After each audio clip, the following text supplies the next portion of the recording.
மத்தேயு எழுதின சுவிசேஷத்தை நீங்கள் வாசிக்கும் பொழுது 3 பகுதியாக பிரித்து வாசிக்க முடியும். கவனிங்கள். முதலாவதாக 8வது வசனம் வரைக்கும் ஒரு பகுதியாக இருக்கும். 9வது வசனத்திலிருந்து 14வது வசனம் வரைக்கும் ஒரு பகுதியாக இருக்கும். 15வது வசனத்திலிருந்து 30வது வசனம் வரைக்கும் ஒரு பகுதியாக இருக்கும். அது எதை குறித்து எப்படி இருக்கிறது என்று சொன்னால், இயேசு கிறிஸ்துவின் வருகை 2 பகுதி. ஒன்று சபை எடுத்துக்கொள்ளப்படுதல், ரகசிய வருகை என்று சொல்லி பார்க்கிறோம். சபை அதற்காக தான் காத்திருக்கிறது, நாம் எல்லாம் அதுக்காக தான் வெயிட் பண்ணிட்டு இருக்கிறோம். அடுத்தபடியாக உபத்திரவ காலம் 7 வருஷம் இருக்கிறது. அதை 2ஆக பிரிப்பார்கள். முதல் 3.5 வருஷம் உபத்திரவ காலம், 2வது 3.5 வருஷம் மகா உபத்திரவ காலம் என்று பிரிப்பார்கள். அதற்கு பிறகு இயேசுவின் பகிரங்க வருகை, அதற்கு பிறகு அர்மேகதான் யுத்தம், அதற்கு பிறகு 1000 வருட அரசாட்சி, அதற்கு பிறகுதான் வெள்ளை சிங்காசன நியாய தீர்ப்பு, அதற்கு பிறகு நித்தியம். இதுதான் பைபிளில் கொடுக்கப்பட்டிருக்கிறதான ஒரு டைம் லைன், அடுத்தடுத்து நடக்கிற சம்பவங்களாக சொல்லப்பட்டிருக்கிறது. இப்போ நாம் எதுக்கு வெயிட் பண்ணிட்டு இருக்கிறோம் அப்படின்னு கேட்டிங்கன்னு சொன்னால், இந்த சபை எடுத்துக்கொள்ளப்படுதல் 1 தெசலோனிக்கேயர் 4:16-17 சபை எடுத்துக்கொள்ளப்படுதல்னு இருக்கு. அந்த சபை எடுத்துக்கொள்ளப்படுதலுக்காக நாம் காத்திருக்கிறோம். அதை நாம் ரகசிய வருகை என்றும் சொல்வார்கள். அந்த சபை எடுத்துக்கொள்ளப்படுதலிலே பங்கடைய வேண்டுமானால் நாம் என்ன செய்ய வேண்டும் என்பது ஒரு பக்கம். இப்போ இந்த மத்தேயு 24ஆம் அதிகாரத்தை நீங்கள் வாசிக்கும் பொழுது, அந்த 8வது வசனம் வரைக்கும் சபை எடுத்துக்கொள்ளப்படுவதற்கு முன்பாக நடக்க வேண்டிய அடையாளங்கள். எப்படி நீங்கள் சொல்கிறீங்க அப்படின்னு கேட்டிங்கன்னா, அந்த 8வது வசனத்தில் எல்லாம் சொல்லும், இவைகளெல்லாம் வேதனைகளுக்கு ஆரம்பம் அப்படின்னு இருக்கும். 9வது வசனம், அப்பொழுது உங்களை உபத்திரவங்களுக்கு ஒப்பு கொடுப்பார்கள் அப்படின்னு இருக்கு. அப்போ வேதனை ஆரம்பித்து உபத்திரவம் ஆரம்பிக்கிறதுக்கு 9வது வசனத்திலிருந்து நடக்கும். முதல் 8 வசனம், குறிப்பாக 4வது வசனத்திலிருந்து அந்த 8வது வசனம் வரைக்கும் அந்த சபை எடுத்துக்கொள்ளப்படுதல், ரகசிய வருகைக்கு முன்பாக நடக்க வேண்டிய அடையாளங்கள். 9வது வசனத்திலிருந்து உபத்திரவ காலம் ஸ்டார்ட் ஆகிடும். 14வது வசனம், அப்பொழுது முடிவு வரும் அப்படின்னு இருக்கும். முதல் 3.5 வருஷத்தினுடைய முடிவு. 15வது வசனம், சர்வாதிகாரி பரிசுத்த ஆலயத்தில் நிற்கிறதை குறித்து இருக்கும்.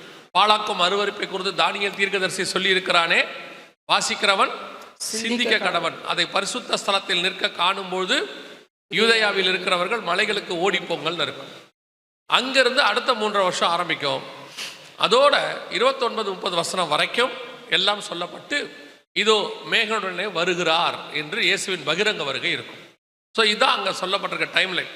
அதற்கு பின்னாடி உள்ளதெல்லாம் இந்த காரியங்களுக்கான நோட்ஸ், அதுக்கு அது என்னென்ன நடக்கும், எப்படி எப்படி நடக்கும் என்பதை இயேசு அங்கே சொல்லியிருப்பார். ஸோ 24ஆம் அதிகாரத்தை படிக்கிறவங்க இந்த மாதிரி நீங்கள் படிக்கலாம், ஒரு ஈஸியாக படிக்கிறதுக்கான ஒரு காரணமாக இருக்கும். இப்போ நாம் என்ன பார்க்க போகிறோம்னா, இந்த 24ஆம் அதிகாரம் முழுவதையும் நாம் தியானிக்க போவதில்லை. என்னென்ன அடையாளங்கள் இருக்கிறது என்பதையும் நாம் பார்க்க போகிறதில்லை.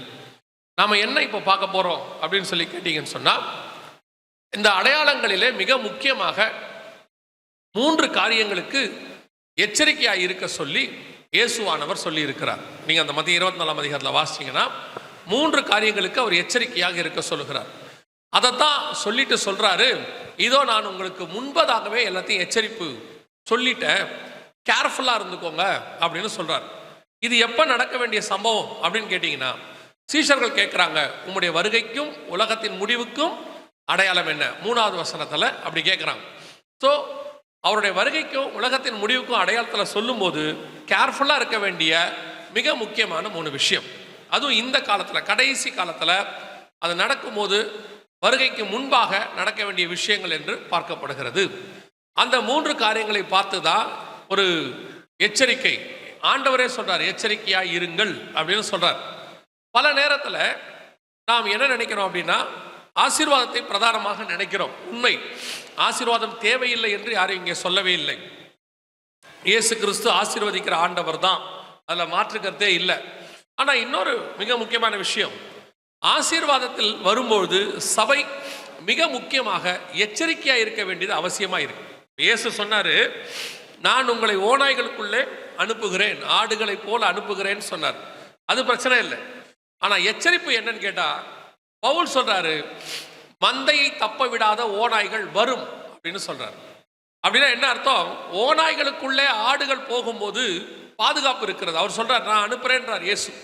ஆனா எச்சரிப்பா இருக்க சொல்லும் போது பவுல் சொல்றாரு, இப்போ நான் போறேன், மந்தை தப்ப விடாத ஓநாய்கள் வரும். அதுக்கு தான் நம்ம எச்சரிப்பாக இருக்கணும். ஒரு மிக முக்கியமான சபைக்கு இருக்க வேண்டியதான உபதேசங்களில் ஒன்று எச்சரிப்பு செய்தி.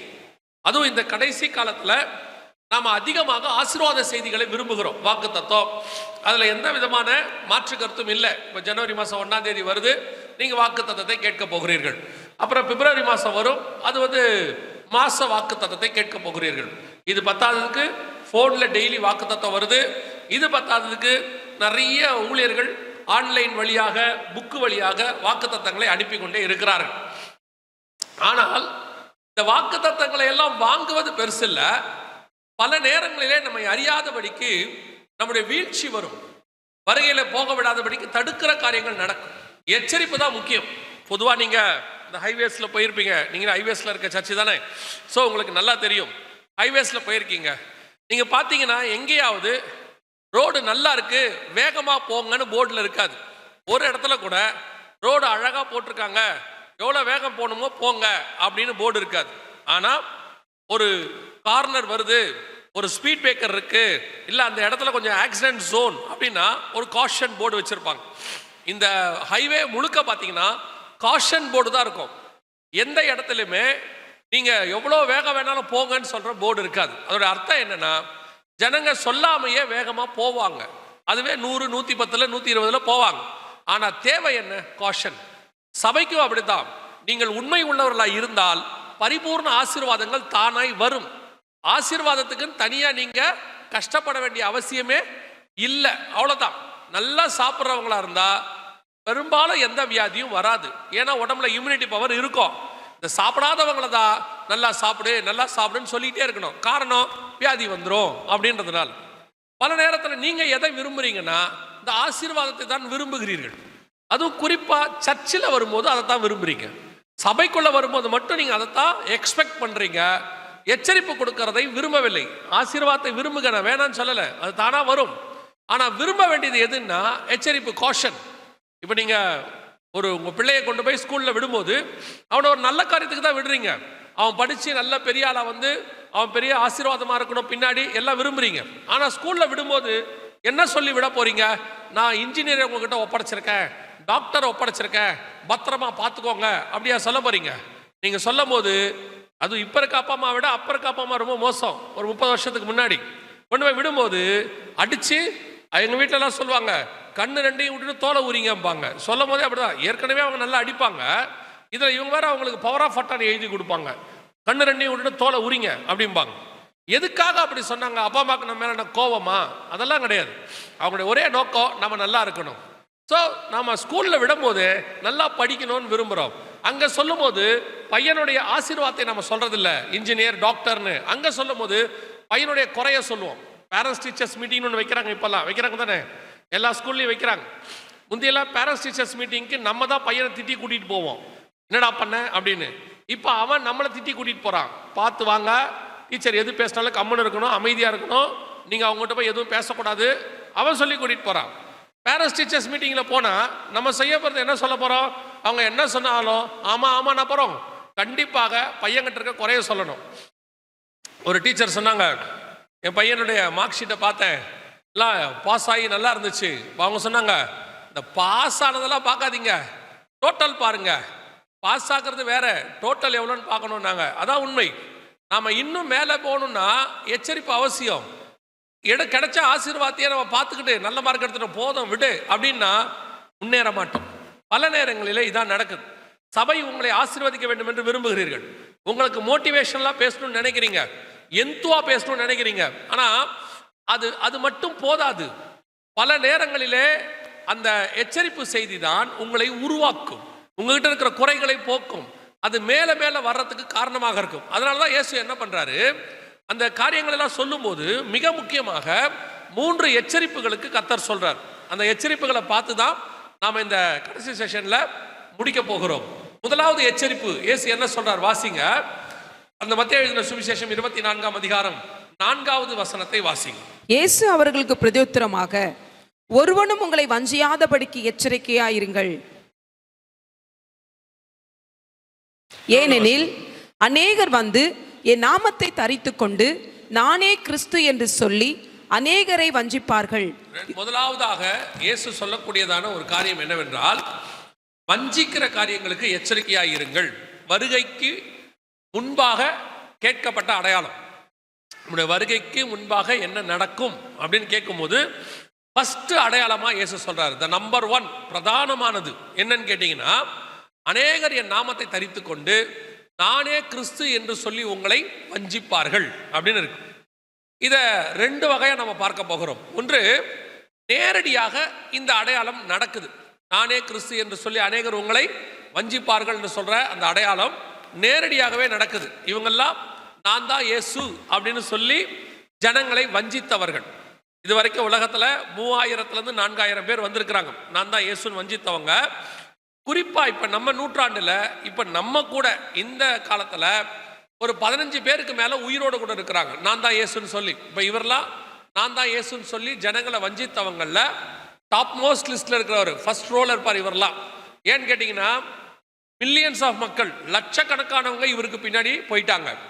இவருக்கு பின்னாடி போய் இவரை இயேசுன்னு நம்பி தங்கள் சொத்துக்களை எல்லாம் வித்து இவர்கிட்ட கொடுத்துட்டாங்க. பெரிய ஆச்சரியம் என்னன்னு கேட்டீங்கன்னா, ஒரே நாளில் மட்டுமே இவர்கிட்ட 4000 பேர், ஒரு நாளில் மட்டும் நடந்த சம்பவம், 4000 பேர் ஒரு குருசேட் மாதிரி மொத்த சொத்துக்களையும் வித்து இவர்கிட்ட கொடுத்துட்டாங்க. கொடுத்துட்டு இவர் வீட்டுக்கு பக்கத்தில் குடிசை போட்டு தங்கியிருக்காங்க. டென்ட், இதே வீடியோவில் பின்னாடி வரும் பார்த்தீங்கன்னா, டென்ட் மாதிரி போட்டு தங்கியிருப்பாங்க. அந்த அளவுக்கு நான் தான் இயேசுன்னு ஜனங்களை வஞ்சித்தவரில் இவர் ஒருத்தர். இவர் பேர் விசாரியன்னு பேர். இவர் வந்து செர்பியா தேசத்தில் ஒரு டிராஃபிக் கான்ஸ்டபிளாக இருந்தவர். அதற்கு பிற்பாடு நான் தான் இயேசுன்னு சொல்லி ஜனங்களை வஞ்சித்து இன்னைக்கு ஜெயிலில் இருக்கிறார். இப்போ பிடிச்சி ஜெயிலில் வச்சுட்டாங்க, ரஷ்யாவில் ஜெயிலில் இருக்கிறார். சரி, ஏன் இது நடக்குது? இயேசு சொன்னார், ஒருவரும் உங்களை வஞ்சியாதபடிக்கு எச்சரிக்கையாக இருங்கள் அப்படின்னு இயேசு தெளிவாக சொன்னார். அப்படி சொல்லியும் இவர்களெல்லாம் ஏன் இந்த மாதிரி ஆட்களை நம்புகிறார்கள்? இந்த மாதிரி ஆட்கள் வந்து நான் தான் இயேசுன்னு சொல்லும் போது ஜனங்கள் வஞ்சிக்கப்படுவதற்கு காரணம் என்ன அப்படின்னு சொல்லி பார்த்தீங்கன்னா, அதுக்கு ஒரு 2-3 காரணங்கள் இருக்கு. அதில் ரொம்ப பேசிக் அடிப்படை காரணம் என்ன அப்படின்னு கேட்டீங்கன்னு சொன்னா, இவங்க எல்லாரும் பாருங்க, இந்த நான் தான் இயேசுன்னு சொல்றவங்க அத்தனை பேரும் பார்த்தீங்கன்னா ஒரு நீள முடியோட தாடியோட ஒரு ஒரு இயேசு கிறிஸ்து நீங்க நம்புற அந்த அமைப்பில் இருப்பாங்க பார்க்கறதுக்கு. இருந்தாலும் நீங்க பார்த்தீங்கல்ல, இவரையுமே நீங்க பார்க்கும்போது பாருங்க, நீங்க இது வரைக்கும் இயேசு கிறிஸ்துன்னு சொல்லி என்னென்ன போட்டோஸ் எல்லாம் பார்க்குறீங்களோ அந்த எல்லா போட்டோலையும் ஒரே மாதிரி அமைப்பு இருக்கும். கண்ணு மூக்கு கொஞ்சம் மாதிரி இருக்கும்னு வச்சுக்கோங்களேன், அமைப்பு ஒரே மாதிரி இருக்கும். நீல முடி, தாடி, இந்த முகம் வந்து இதே மாதிரி பேட்டர்ன்ல இருக்கும். ஏன் ஜனங்க வஞ்சிக்கப்படுகிறாங்க அப்படிங்கிறதுக்கு முதலாவதாக உள்ள காரணம் என்ன அப்படின்னு கேட்டீங்கன்னு சொன்னா, நம்ம கிட்ட இருக்கிற அறியாமை. ஃபர்ஸ்ட் என்னன்னா, ஆவிக்குரிய சபைக்கெல்லாம் முன்னாடி வந்த உடனே, ஆவிக்குரிய சபைக்கும் மற்ற சபைக்கும் உள்ள டிஃபரன்ஸ்ல பிரதானமானது என்னன்னா, சபைக்கு வந்த உடனே நாங்கள் சொல்லிக் கொடுக்கக்கூடிய அடிப்படை உபதேசத்தில் ஒன்று, ஏசுநாதர் போட்டோ, அவங்க அம்மா போட்டோ, அப்பா போட்டோ, தூதர் போட்டோ, அப்புறம் சீடர்கள் போட்டோ, சிலை எது இருந்தாலும் தூக்கி வெளியே போட்டுருங்க அப்படிம்போம். என்ன காரணம் அப்படின்னு கேட்டா, அதுல இயேசு இல்லை, அந்த மாதிரி இயேசு இருக்கவும் மாட்டார், அதிலையும் இயேசு இருக்க மாட்டார். அந்த சிலையை கும்பிட்றதுனாலையோ, இயேசுநாதர்கிட்ட போய் சிலையில கும்பிட்றதுனாலையோ, அல்லது அவங்க அம்மா சிலையை கும்பிட்றதுனாலையோ, அவங்க அப்பா சிலையை கும்பிட்றதுனாலையோ, கேட்கறதுனாலையோ ஒரு பிரயோஜனமும் இல்லை. வசனம் தெளிவாக இருக்கிறது, அவர் இருதயத்தில் வாசம் பண்ணுகிற தேவன், அவர் கையின் சித்திரத்திலேயோ அல்லது சிலைகளிலேயோ வாசம் பண்ணாத தேவன் வேதம் தெளிவாக சொல்லுது. அப்ப இந்த மாதிரி காரியங்கள் வரும்போது ஜனங்களுக்கான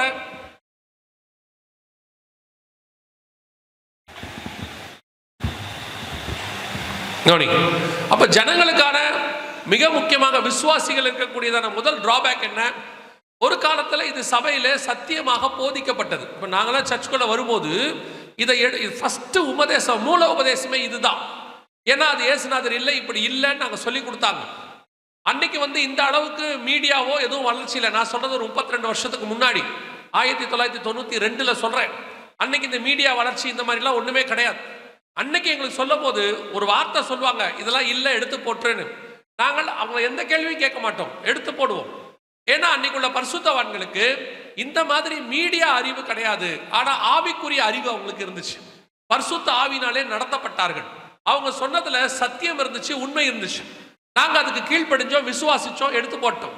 இப்போ கடைசி காலமாக தான் இது அநேக கேள்விகளை கேட்கிற காலம். எதை சொன்னாலும் ப்ரூஃப் இருக்கா, எதை சொன்னாலும் உண்மையா அப்படின்னு ஆராய்ந்து பார்க்கிறோம். அதில் நல்லதும் இருக்கிறது, கெட்டதும் இருக்கு. நல்லது என்ன? சில விஷயங்களை ஆராய்ந்து பார்த்து நலமானதை பிடிச்சு கொள்றீங்க, தப்பு கிடையாது. எல்லா விஷயத்துக்கும் ஆராயிறது. ஒரு சின்ன தலைவலி வந்தாலும் உடனே போயிடுறது கூகுளுக்கு. இந்த மாதிரி எனக்கு தலைவலிக்குது, என்ன காரணம்? கூகுளில் என்ன இருக்கு? நிறைய பேர் சொன்ன கமெண்ட்ஸ் உள்ள இருக்கு. அதுல என்ன சொல்லிடுறான்? சாதாரண தலைவலிக்க உனக்கு மூளை நரம்பு கட்டாகிறதுக்கு வாய்ப்பு இருக்குன்னுறான். இவனுக்கு இல்லாத நோயெல்லாம் வந்துடுது, நிறைய பிரச்சனை வந்தது. ஒரு 9-10 வயசு பையனை கேட்டேன்.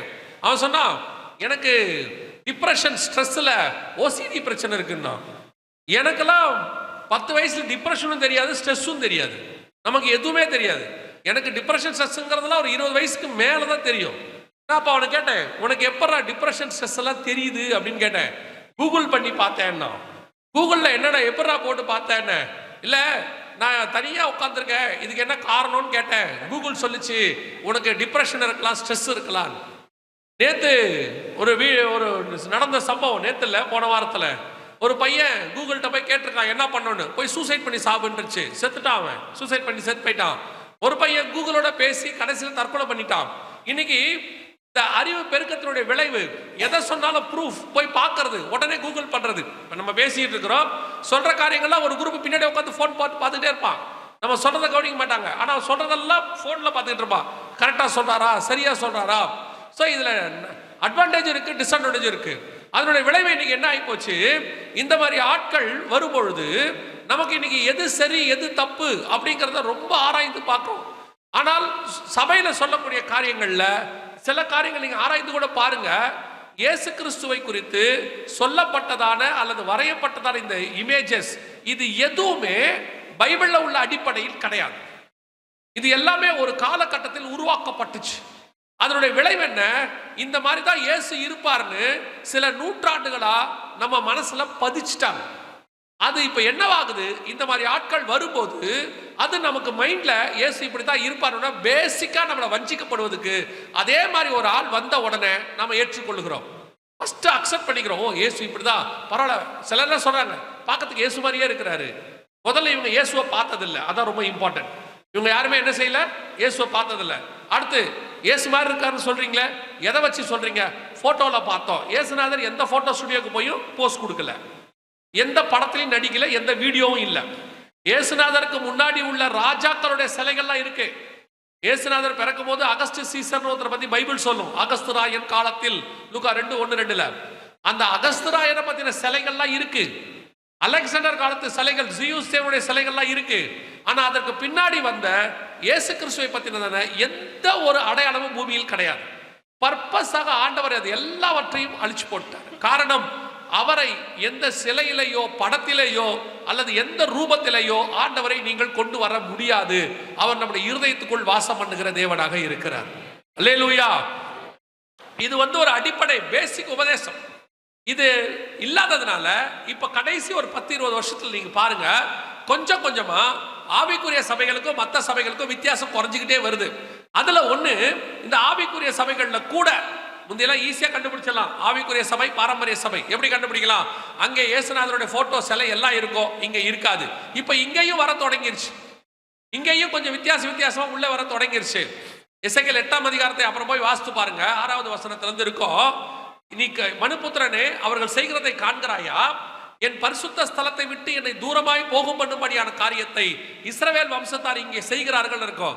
என்ன செய்யறாங்கன்னு போய் பார்த்தீங்கன்னா, சுவர்களிலே சித்திரம் தீட்டப்பட்டிருந்ததுன்னு இருக்கும். அதாவது பெயிண்டிங்ஸ் வரைஞ்சிருந்தாங்களாம். அந்த பெயிண்டிங்ஸ் எதை பத்தி இருந்துச்சுன்னா, விக்கிரகங்கள் பத்தியும் மிருகங்களை பத்தியும் இருக்கு அப்படின்னு பைபிள் சொல்லுது. இன்னைக்கு அது அப்படியே கொஞ்சம் கொஞ்சமா மாறி ஆவிக்குரிய சபைகள்லையும் அந்த மாதிரி பெயிண்டிங்ஸ் வர தொடங்கிருச்சு. முன்னாடியில ஆவிக்குரிய சபைகள் அந்த மாதிரி வசனம் தான் இருக்கும். இப்போ இங்க எல்லாம் வசனம் ஒட்டியிருக்காங்க இந்த மண்ணம் பண்றதுனால. சபைக்கு போனீங்கன்னா வெறும் வசனமா தான் இருக்கும். காரணம் என்னன்னா, ஆவிக்குரிய சபைகள்ல அந்த வசனங்கள் இருக்கும்போது, ஒருவேளை நீங்க ஊழியக்காரங்க யாரும் இல்ல, சபை திறந்திருக்கு, அந்த வழியா சூசைட் பண்ண போற ஒரு ஆள் வராரு, அவர் கடைசியா எப்பவுமே சரி, தன் வாழ்க்கையை முடிச்சுக்கிறவனுக்கு கர்த்தர் கடைசியா வச்சிருக்கிற இடம் திருச்சபை தான். அவங்க போற இடத்துல ஒரு சர்ச் இருக்கும். சரி, போகும்போது கடவுள்கிட்ட போய் சொல்லிட்டு சாவலான்னு நினைச்சு உள்ள போவாங்க. போனா எந்த ஊழியக்காரரும் இருக்க மாட்டாங்க. ஆனா ஒண்ணு நடக்கும், என்ன தெரியுமா? அங்க இருக்கிற வசனம் அவர்களோடு கூட பேசும். அந்த சுபத்துல இருக்கிற வசனம் பேசும், புல்பீட்ல இருக்கிற வசனம் பேசும். ஏன்னா அந்த வசனத்துக்கு பேரு நித்திய ஜீவ வசனம். அந்த வசனத்துக்குள்ள உயிர் இருக்குன்னு பைபிள் சொல்லுது. அந்த வசனம் பேசும். ஊழியக்காரங்களே அன்னைக்கு இல்லாவிட்டாலும் வசனமே பேசி ஒரு ஆத்மாவை காப்பாத்திரும். எத்தனையோ ஆத்மாக்கள் டிராக்ஸ் வழியாக காப்பாற்றப்பட்டிருக்கிறது. எத்தனையோ ஆத்மாக்கள் வசனங்கள் வழி, ஆட்டோக்கு பின்னாடி இருக்கிற வசனங்கள் வழியாக காப்பாற்றப்பட்டிருக்கிறது. ஆனா இன்னைக்கு ஆவிக்குரிய சபைகள்ல ஆடம்பரன்ற பேர்ல, டெக்கரேஷனுங்கிற பேர்ல சிங்கத்தை வரைஞ்சி வச்சிருக்கான், அப்புறம் புறாவை தொங்க விட்டுருக்காங்க, அப்புறம் சில இடத்துக்கு போனா கழுகு தொங்குது. கேட்டா எல்லாத்துக்கும் ஒரு விளக்கம் கொடுக்குறாங்க. சிங்கம் இயேசு யூத ராஜசிங்கம், அதனால வரைஞ்சிருக்கிறான்னு. சிங்கம் இயேசுநாதர் தான், யூத ராஜசிங்கம்னு இருக்கு. ஆனா இன்னொரு சிங்கமும் பைபிள்ல இருக்குது, எவனை விழுங்கலாமா என்று வகை தேடி அலைகிற சிங்கம் இருக்கு. இப்ப நீங்க எந்த சிங்கத்தை வரைஞ்சிருக்கிறீங்கன்னு தெரியல. கழுகு மாதிரி உன்னதங்களில் ஒரு அனுபவத்தை பத்தி பைபிள் சொல்லுது. ஆனா பைபிளை பொறுத்த வரைக்கும் கழுகு துஷ்ட மிருகம்னு இருக்கு. இன்னைக்கு சபைகளில இந்த மாதிரி காரியங்கள் வர வர வர வஞ்சிக்கிற காரியம் உள்ள வர தொடங்கிருச்சு. பத்தாவதுக்கு இந்த எவாஞ்சலிஸ்டுகள் இருக்கிறாங்க. இவங்க எல்லாருமே படிக்கிறாங்களோ இல்லையோ ஆளுக்கு ஒரு புக்கு போட்டு விடுறாங்க. எல்லா வீட்டுக்கும் புக்கு வருது. எத்தனை பேர் அந்த புக்கை படிக்கிறாங்கன்னு வாங்குறவங்களுக்கும் தெரியாது, அனுப்புறவங்களுக்கும் தெரியாது. சில புக்கெல்லாம் பார்த்தீங்கன்னா, சிலர்லாம் பார்த்தீங்கன்னா 2000 காப்பி 3000 காப்பி போடுறாங்க, அனுப்புறாங்க. யார் வீட்லையும் படிக்கிறதே இல்லை. ஒருவேளை அந்த புக்கை ஒருத்தர் படிக்கிறாருன்னா அதுக்கு ஒரு ரீசன் ஒன்னே ஒன்று இருக்கும். அவரை பத்தின சாட்சி அந்த மாசம் வந்திருக்கும், அதனால படிப்பாரு. இல்லைன்னா படிக்க போறதே கிடையாது. ஆனா அந்த புக்குகள் வழியாக இந்த இயேசுநாதருடைய போட்டோ அப்படின்னு சொல்லக்கூடியது எல்லாம் உள்ளே வருது. அது வந்து இன்னைக்கு ஒரு எப்படிப்பட்ட வஞ்சன்னு கேட்டீங்கன்னா, பைபிள் அட்டை கிழிஞ்சு போய் கிடக்கு. பாதி பேர் வீட்டில் ஆதியாகமத்துக்கு 2 அதிகாரமே இல்லை. ஆண்டவர் உண்டாக்குன முதல்ல அந்த 2 அதிகாரமே இருக்காது. பாம்பு நுழைஞ்சதுல தான் இருக்கும். பைபிள் எடுத்துட்டு வர சொன்னா பாம்பு டைரக்டா வரும் உள்ள. முதல் 2 அதிகாரம் இருக்கவே இருக்காது. ஆனா இந்த புக்கெல்லாம் அழகா அடுக்கி வச்சிருக்காங்க. இதுவே 3-10 வருஷத்து புக்கு ஏன் போடலையா? ஐயோ அதுல வசனம் இருக்குது. முழு வசனம் இருக்கிற பைபிளே கிழிஞ்சு கிடக்கு. இந்த புக்கு வீட்டுல பத்திரமா ஓரமா இருக்கு. இன்னும் கொஞ்சம் பேர் இருக்காங்க. என்னன்னு கேட்டா அதுல இயேசுநாதருடைய போட்டோ இருக்குது. ஆண்டவரை தூக்கி எப்படி குப்பையில போறது? ஆண்டவரை தூக்கி வீட்டை விட்டே வெளியே போட்டியா? புக்க குப்பையில போறதுக்கு என்ன? நிறைய பேர் வீட்டுல ஆண்டவர் வாசல் இருந்தா கதவை தட்டிக்கிட்டு இருக்காரு, உள்ளேயே கிடையாது. எப்ப டிவியை கொண்டு சீரியலை போட்டீங்களோ அன்னைக்கு அவர் வெளியே போயிட்டாரு. இதுல வேற ஆண்டவரை தூக்கி எப்படி வெளியே போறது அப்படின்னு சொல்லி ஒரு குரூப் இந்த காரியங்களை செய்து இதனுடைய விளைவு என்ன? இன்னொன்னு புரிஞ்சுக்கோங்க. நீங்க கெட்டு போகிறது மட்டும் இல்லாம உங்க சந்ததியும் கெட்டு போகுது. பிள்ளைகளுக்கு மைண்ட்ல ஏறுறீங்க, இயேசுநாதர் இப்படித்தான் இருப்பாருன்னு ஏத்திடுறீங்க. இப்போ நமக்கே எடுத்துக்கோங்களேன், கண்ணை மூடி முழங்கால் போட்டா இயேசுநாதர் நம்ம யோசிச்சு ஜோம் பண்ணோம்னா ஒரு நீல முடியும் தாடியும் வருதா இல்லையா? பாதி நேரம் அதான் வருது. ஏன்னா இதெல்லாம் நம்ம சின்ன வயசுல போட்ட விதை. இப்பவும் ஒரு பீரியடுக்கு அப்புறம் ஆவியில வந்து வளர்ச்சி அடைஞ்ச பிறகுதான் அவர் ஒளியாகவோ தீபமாகவோ நெருப்பாகவோ அல்லது வெளிச்சமாகவோ நமக்கு காணப்படுறார். ஒரு காலகட்டம் வரைக்கும் நமக்கே கண்ணை மூண்டா நீல முடியும் தாடியும் தான் வருது. ஏசு சரி, அப்ப இயேசுநாதர் நீல முடியோட தாடியோட இருக்க மாட்டாரா? நீங்க எடுத்து வசனத்தை வாசிச்சு பாருங்க, எங்கேயாவது அப்படி இருக்கான்னு பாருங்க. ஒரே ஒரு இடத்துல தான் இருக்கு. அவர் தாடி மயிரை பிடிச்சு இழுத்தாங்கன்னு இருக்கு. அவரை 3 நாள்ல உள்ள வச்சிருக்கிறாங்க. சரி, இயேசுநாதர் தாடி வச்சதாவே இருக்கட்டும். அவர் எப்படி மாம்சத்தில் இருந்தார் என்பதா முக்கியம். அவர் மறுரூபம் ஆயிட்டார். மறுரூபமான பிறகு கல்லறை வாசல்ல நிற்கும் போது மகதலேனா மரியாளுக்கு இயேசு கிறிஸ்து யாருன்னே தெரியல. தோட்டக்காரர்னு நினைச்சாங்களாம். ஒரு சீஷரோட பேசிக்கிட்டே போறாரு. பேசிக்கிட்டே போகும்போது சீஷர்களுக்கு அது யாருன்னு தெரியல. அப்ப அவங்க சொல்றாங்க, அவர் பேசும்போது ஆவி கொழுந்து விட்டு எரியவில்லையா? அப்ப இயேசு எப்படி கண்டுபிடிக்கணும்? உருவத்தை வச்சு கண்டுபிடிக்க முடியாது, வசனத்தை வச்சு தான் கண்டுபிடிக்க முடியும், சத்தத்தை வச்சு தான் கண்டுபிடிக்க முடியும். வசனம் தெளிவா இருக்கு. அவங்க மீன் பிடிக்க போகிறேன்னு சீஷர்கள் போயிட்டாங்க. இவர் கரையில உட்காந்து மீன் சமைச்சுக்கிட்டு இருக்கிறாரு. அப்ப சொல்றா அது யாருன்னு யாருக்குமே தெரியல. ஒருத்தன் சொல்றா அது இயேசு. ஏன்னா அவர் அப்படித்தான் இருக்கிறாரு. எப்படி? மர்ரூமான அனுபவத்தில் இருக்கிறாரு. ஏன்னா மர்ரூம மலையில 3 பேர் தான் பார்த்திருக்கிறான். அதுல ஒருத்தன் தான் சொல்றான் அது இயேசுன்னு. எதுக்கு சொல்றேன்? இயேசு கிறிஸ்து இப்படித்தான் இருப்பார்னு பைபிள்ல சொல்லல. அவர் அந்த மாதிரியும் இல்ல. நீங்க யாரோ ஒருத்தருடைய போட்டோவை, யாரோ ஒரு ஆளை பத்தினதை வீட்டுக்குள்ள வச்சிருக்கிறீங்க. அது உங்க வீடுகள்ல இப்ப இருக்கிற இயேசு கிறிஸ்து யாருன்னு கேட்டீங்கன்னா, பெரும்பாலும் ராபர்ட் பாவெல்னு சொல்லக்கூடிய ஒரு ஹாலிவுட் ஆர்டிஸ்ட். அவர் தான் முன்னாடி இயேசுவை பத்தி சினிமாவில் நடிச்சார். அவரை பத்தின போட்டோ, அவருடைய போட்டோஸ் தான் பாதி இடத்துல இருக்கு. மீதி இடத்துல பேஷன் ஆஃப் கிரைஸ்ட்ல நடிச்சாரு, அவர் போட்டோ இருக்குது. உண்மையான இயேசு போட்டோ எங்க இருக்கு? அதெல்லாம் தாண்டி இன்னொன்னு உங்களுக்கு சொல்றேன். இப்ப இயேசு எப்படி இருக்கிறாரு? அதான் கேள்வி. இப்ப இயேசு எப்படி இருக்கிறாரு? வெளிப்படுத்தின விசேஷம் 1ஆம் அதிகாரத்துல வாசிச்சு பாருங்க. 1ஆம் அதிகாரத்துல இயேசுவை பத்தின டிஸ்கிரிப்ஷன் இருக்கு, ரொம்ப தெளிவா கொடுக்கப்பட்டிருக்கு. நீங்க எடுத்த ஃபர்ஸ்ட் பாயிண்டே அடிவாங்கிடும். என்ன தெரியுமா?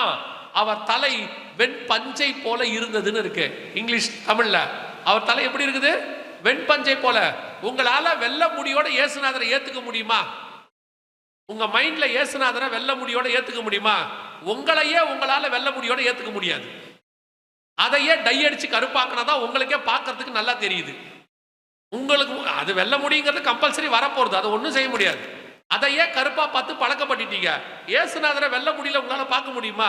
அங்க போய் வாசிச்சு பாருங்க. 1ஆம் அதிகாரம் இருக்கு. அவர் தலை வெண் பஞ்சை போல இருந்தது, கண்கள் அக்கினி சுவாலையை போல இருந்தது, அவருடைய கால்கள் வெண்கலத்தை போல இருந்தது, ஒருவரும் பெழுக்க கூடாதது போல வஸ்திரம் வெண்மையாய் இருந்தது. அப்படி ஒரு இயேசுநாதர் போட்டோவை நீங்க வச்சிருக்கீங்களா? யார் வீட்லயாவது இருக்குதா? கன்ஃபார்மா கிடையாது, இருக்கவும் போறதில்ல. அதனாலதான் பைபிள் தெளிவா சொல்லுது, இப்படிப்பட்ட காரியங்களை வஞ்சிக்கிறவர்கள் வருவார்கள் என் நாமத்தை தரித்து கொண்டு. இன்னைக்கு இவங்க எல்லாம் இயேசுவின் நாமத்தை தரிச்சுக்கிட்டு வராங்க. முதல்ல போய் உங்க வீடுகளில் இருக்கக்கூடியதான இந்த போட்டோக்கள், சிலைகள், இப்படிப்பட்ட காரியங்களை தூக்கி போடுங்க. ஒரு ஊழியக்காரர் என்ன கேட்டார், நீ சொல்றது வேணா வசனத்தின்படி கரெக்டா இருக்கு, இப்போ இயேசுவை அறியாதவங்க அல்லது எங்க வீட்டில் இருக்க ஒரு குழந்தை இயேசு எப்படி இருப்பார்னு கேட்டா நான் என்ன சொல்றது, நான் எதை காட்டுறது அப்படின்னாரு. சொல்லிட்டு ஒரு உதாரணம் சொன்னாரு. எங்க அப்பா போட்டோ, தாத்தா எதுன்னு கேட்டா நான் காட்டுறேன், பாட்டி எதுன்னு கேட்டா நான் காட்டுறேன், இப்ப இயேசுநாதர் எப்படி காட்டுறது? நான் கேட்டேன், உங்க தாத்தா உங்க அப்பாவை காட்டிட்டீங்க, ஒருவேளை உங்க பிள்ளை 3 தலைமுறைக்கு முன்னாடி இருந்த தாத்தாவை கேட்டா எப்படி காட்டுவீங்கன்னு கேட்டேன். எப்படி 3 தலைமுறைக்கு முன்னாடி ஒரு தாத்தா இருந்திருப்பார் தானே, அந்த தாத்தா இருந்ததுனால தான் இந்த தாத்தா வந்தாரு, இந்த தாத்தா இருந்தனால தான் அப்பா வந்தாரு, அப்பா வந்ததுனால தான் நம்ம வந்தோம், நம்ம வந்தனால பையன் வந்திருக்கான். ஒருவேளை பையன் கேட்கறான், 5 தலைமுறைக்கு முன்னாடி இருக்கிற தாத்தா எப்படி இருப்பாருன்னு எப்படி காட்டுவீங்க? என்ன சொல்ல போறீங்க? போட்டோவும் இல்ல, ஒண்ணும் இல்ல, ஆனா தாத்தா இருந்தது உண்மைதாண்டா சொல்ல போறீங்களா இல்லையா? அதே பதில் தான் இயேசுநாதருக்கும். இயேசுநாதர் எப்படி இருப்பாருன்னு தெரியாது, அவர் வந்தது உண்மை, அவர் மரித்தது உண்மை, அவர் உயிர் தெழுந்தது உண்மை, அவர் வரப்போகுவதும் உண்மை. அவ்வளவுதான், சத்தியம் முடிஞ்சிருச்சு. இவங்க வசதிக்காக, இவங்க விருப்பத்துக்காக பிள்ளைங்க மேல பழிய போடுறது. இன்னும் நான் ஒரு படி மேல போய் சொல்றேன், இல்ல உங்க பிள்ளை ரொம்ப ஞானம், பயங்கர அறிவு, ஐக்கியூ ஜாஸ்தி, இல்ல நான் இயேசு கிறிஸ்துவை பார்க்கணும், இயேசு எப்படி இருப்பார் எனக்கு சொல்லுங்க அப்படின்னு சொல்லி அடம்பிடிச்சா ரொம்ப சிம்பிள். உங்க பிள்ளைகிட்ட தைரியமா சொல்லுங்க, போய் முழங்கால் போட்டு கதவை சாத்திட்டு முழங்கால் படியிடு, ஜெபம் பண்ணு, இயேசு கிறிஸ்து வருவாரு பார்த்துக்கோன்னு சொல்லுங்க. இயேசு வருவாரான்னு கேக்குறீங்களா? நம் சத்தத்துக்கு இயேசு செவி கொடுக்கிறாரோ இல்லையோ, பிள்ளையின் சத்தத்துக்கு கண்டிப்பாக கர்த்தர் செவி கொடுப்பார். உண்டு, வசனம் தெளிவா சொல்லுது, கண்டு விசுவாசிக்கிறவனிலும் காணாமல் விசுவாசிக்கிறவன் தான் பாக்கியவான். இந்த வஞ்சிக்கிற காரியம் வந்ததனுடைய விளைவு என்ன? சரிங்க, இது என்ன அவ்வளவு பெரிய தப்பா? முதல்ல பைபிள் சொல்லுது, என் பாளையம் எங்கும் சுத்தமாய் இருப்பதாக. கர்த்தர் அருவருக்கிற எந்த காரியமும் உள்ளே இருக்க கூடாது. இது பேசிக். நான் சொல்றது அவ்வளவும் பேசிக். இன்னும் ஒரு படி மேல போய் நான் அடுத்த சொல்றேன், ஸ்பிரிச்சுவலா சொல்றேன். சில வருஷங்களுக்கு முன்பாக ஒரு ஊழியத்திற்காக ஸ்ரீலங்காக்கு போயிருந்தேன். கல்முனை அப்படிங்கிற ஒரு பகுதியில் ஊழியத்துக்கு போன போது நடந்த சம்பவம் இது. நானும் என்னை அழைச்சிக்கிட்டு போன ஊழியரும் ஒருத்தர் வீட்டுக்கு ஜெபம் பண்ண போனா அங்கே ஒரு வயது முதிர்ந்த ஒரு 60, 65 வயசு, 70 வயசு இருக்கும் அவருக்கு. அவரு சில வருஷங்களாக படுத்த படுக்கையா இருக்கிறார், எழுந்திருக்கவே இல்லை. அவருடைய அவங்களுக்கு ஒரு 45, 50 வயசு இருக்கும். அவங்க தான் அவரை பார்த்துக்கிறாங்க. அவங்க சொன்னாங்க, அப்பா 10 வருஷமா படுத்திருக்காரு, என்ன காரணமே தெரியல, நல்லா தான் இருந்தாரு, படுத்துட்டாரு, கொஞ்சம் ஜெபம் பண்ண முடியுமான்னு. அந்த வீட்டுக்குள்ள போனா இயேசுநாதர் அப்பா, இயேசுநாதர் அம்மா, இயேசுநாதர் இருக்கிற சீஷர்கள், தூதர்கள், மிஷினரிகள் அத்தனை பேரும் சிலையா கிடக்குறாங்க, எல்லா பக்கமும் கிடக்குறாங்க. நமக்கே தெரியல இத்தனை மரியாளுக்கு இத்தனை பேர் இருக்கான்னு எனக்கு தெரியல. அவ்வளோ பேர், எல்லா ஊர் பேர்லயும் அந்த அம்மாக்கு பேர் இருக்கு. பார்த்தா நான் சொன்னேன், இவ்வளோ விக்கிரகம் இருக்கே, இதெல்லாம் ஆசீர்வாதத்துக்கு தடையா இருக்குமே, இதை கொஞ்சம் எடுத்துட்டா நல்லா இருக்கும்னு சொன்னேன். அவங்களுக்கு பயம், இல்லை இதெல்லாம் எடுத்தா பிரச்சனை வராதா? நான் சொன்னேன், எடுங்க, ஒன்றும் பிரச்சனை வராது. அவங்க ஒரு வார்த்தை சொன்னாங்க, அப்படின்னா நீங்களே எடுத்துருங்கன்னாங்க. பிரச்சனை வந்தா யாருக்கு வரட்டும்? உங்களுக்கே வரட்டும், நீங்களே எடுத்துருங்கன்னாங்க. சரின்னு சொல்லிட்டு நான் அந்த ஊழியக்காரர் அந்த வீட்டை கிளீன் பண்ண தொடங்கணும். ஊழியத்துக்கு போய் இதெல்லாம் இருக்கு, ஊழியத்துக்கு வரங்கிறீங்க, நிறைய பேர் வீட்டை கிளீன் பண்ண வேண்டியிருக்கோம். போய் கிளீன் பண்ணோம். மொத்தத்தையும் க்ளீன் பண்ணி எடுத்தா 2 மூட்டை ஃபுல்லா வந்துச்சு. சிலையும் அது இதுமா பெரிய மூட்டை. அதை கொண்டு போய் வண்டியில போய் ஒரு ஆத்துக்குள்ள தள்ளி விட்டுட்டு வந்து நான் அந்த ஊழியக்காரன் ஜோம் பண்ணி முடிச்ச ஒரு 5வது நிமிஷம் 2 வருஷமா படுத்திருந்த மனுஷன் எழுந்திருச்சு உட்கார்ந்தாரு. உட்கார்ந்தது மட்டுமல்ல, அப்பதான் முதல்ல சாப்பிட ஆரம்பிக்கிறார். பல நேரங்களிலே இவைகள் உங்கள் ஆசீர்வாதங்களுக்கு தடையாக இருக்கும். வரவேண்டிய காரியங்களுக்கு அது தடையாக இருக்கும். நீங்க கேட்டுக்கிட்டே இருக்கிறீங்க, சர்ச்சுக்கு வரோம், தசமா காணிக்கலாம் கரெக்டாக தான் கொடுக்குறோம், ஆனா என்னன்னே தெரியல, ஆசீர்வாதம் வரல, இந்த காரியம் முடிய மாட்டேங்குது, இத்தனை வருஷமா இழுத்துக்கிட்டு இருக்கு, கிடைக்க மாட்டேங்குது. சில நேரங்களில் உங்கள் பாளையங்களை நீங்கள் சுத்திகரிக்க வேண்டி இருக்கும்.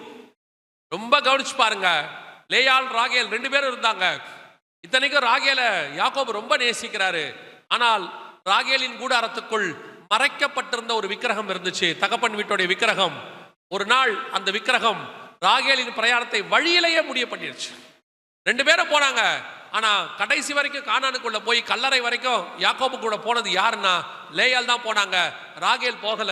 காரணம், அவங்களுடைய கூடாரத்துக்குள் கர்த்தர் அருவருக்கிற விக்கிரகம் மறைக்கப்பட்டிருந்தது. அதே தான் உங்களுக்கு சொல்றேன். இப்படிப்பட்ட காரியங்கள் இருந்தால் தூக்கி வெளியே போடுங்க, தைரியமா போடுங்க. யாரும் எதுவும் செய்ய போறதில்ல. எந்த பிசாசும் உங்களை ஒன்றும் செய்யாது. ஏன்னு சொன்னா பிசாசு தோக்கடிக்கப்பட்டவன். நீங்களும் நானும் வெற்றி சிறந்த இயேசு கிறிஸ்துவனுடைய தேவனுடைய பிள்ளைகளாய் இருக்கிறோம். இன்னைக்கு நிறைய பேருக்கு அந்த ஒரு பயம் இருக்கு. என்ன பண்ணலாம், எது செய்யலாம், இப்படி ஆகுமா, நடக்குமா, நடக்காதா? இது ஆசீர்வாதத்துக்கு தடையாக இருக்கும். அதுக்கு தான் சொல்றேன், பல நேரங்களில் இப்படிப்பட்ட காரியங்கள் நடக்குது. 2வது, இந்த வஞ்சிக்கிற காரியம் அப்படின்னா என்ன? ஏன் ஜனங்கள் வஞ்சிக்கப்படுகிறார்கள்? இப்ப நீங்க ஃபர்ஸ்ட் பார்த்தோம், பேசிக், ஜனங்கள் அறியாமையில் வஞ்சிக்கப்படுறாங்க. 2வது, வஞ்சித்தல் என்றால் என்ன? இந்த வஞ்சிக்கிற காரியத்துக்கு என்ன ஒரு அடையாளம் என்ன, அல்லது அதுக்கான விளக்கம் என்ன அப்படின்னு கேட்டீங்கன்னா, ஒரு வசனம் வாசிங்க, அதோட உங்களுக்கு சொன்னா ஈஸியா புரியும். 2 கொரிந்தியர் வாசிங்க. 2 கொரிந்தியர் 11ஆம் அதிகாரம் 3-4 வசனங்களை வாசிங்க. 2 கொரிந்தியர் 11:3-4 வாசிங்க. ஆகிலும் சர்ப்பமானது தன்னுடைய தந்திரத்தினாலே ஏவாளை வஞ்சித்தது போல உங்கள் மனதும் கிறிஸ்துவை பற்றிய உண்மை நின்று விலகும்படி கெடுக்கப்படுமோ என்று பயந்திருக்கிறேன். எப்படியெனில் உங்களிடத்தில் வருகிறவன் நாங்கள் பிரசங்கியாத வேறொரு இயேசுவை பிரசங்கித்ததனாலான், அல்லது நீங்கள் பெற்றிராத வேறொரு ஆவியையும் நீங்கள் ஏற்றுக்கொள்ளாத வேறொரு சுவிசேஷத்தையும் பெற்றீர்களானால் நன்றாய் சகித்திருப்பீர்களே. நல்லா கவனிங்க. இது யாரை குறித்து எதை பத்தி சொல்லப்படுதுன்னா, சபைக்குள்ளே வரக்கூடியதான வஞ்சிக்கிற சுபாவத்தை பற்றி. இந்த வஞ்சித்தல் என்றால் என்ன அப்படின்னு கேட்டீங்கன்னா, ஒரு சத்தியத்தை, ஒரு செய்தியை அல்லது ஒரு உபதேசத்தை சபை உங்களுக்கு போதித்து இருக்கும் பொழுது இன்னொரு உபதேசத்தை பக்க வழியாய் உங்களுக்கு சொல்லிக் கொடுத்தல், அல்லது அதுக்கு மாற்றாக அந்த உபதேசத்தை ஃபாலோ பண்ண வைத்தல் வஞ்சித்தலுக்கு அடையாளமாக இருக்குன்னு பவுல் சொல்றார். இப்போ நீங்கள் எல்லாருமே நல்ல ஒரு ஆவிக்குரிய சபை, சத்தியம் சொல்லிக் கொடுக்கிற சபையில் தான் இருக்கிறீர்கள். நான் பொதுவாக டினாமினேஷனை குறித்து பேசுகிறதில்லை, ஆவிக்குரிய சபை என்று நான் சொல்லிவிடுகிறேன். இப்போ நீங்கள் ஏஜியில் இருக்கீங்க, அசம்பிளிஸ் ஆஃப் காட் பற்றி நமக்கு சொல்ல வேண்டிய அவசியம் இல்லை. நாங்கள் 32 வருஷமாக அதில் தான் இருந்திருக்கிறோம். ஸோ அசம்பிளிஸ் ஆஃப் காட் ஆவிக்குரிய ஒரு நல்ல சபை, அது நல்ல கரெக்டான சத்தியத்தில் இருக்கக்கூடியதான ஒரு சபை. அப்படி உங்களுக்கு இந்த சத்தியங்கள் எல்லாம் சொல்லிக் கொடுக்கும் பொழுது ஏன் இப்படிப்பட்ட காரியங்களை உங்கள் வீட்டுக்குள் அனுமதிக்கிறீர்கள், ஏன் வஞ்சிக்கப்படுகிறீர்கள் அப்படின்னு கேட்டீங்கன்னா, மிக முக்கியமான 2வது நாங்கள் பார்க்கிற காரியம் என்ன அப்படின்னா, ஜனங்களுக்குள் வசன விளக்கம் அல்லது வசன அறிவில்லாமை. வசனம் படித்தல் வேறு, வசனத்தினுடைய அறிவு வேறு. பைபிளை படிக்கிறது ஒரு வேலையா போச்சு, இப்போ அன்றாட வேலை. அதுவே பாதி பேர் செய்யறதில்லை, அது வேற விஷயம்.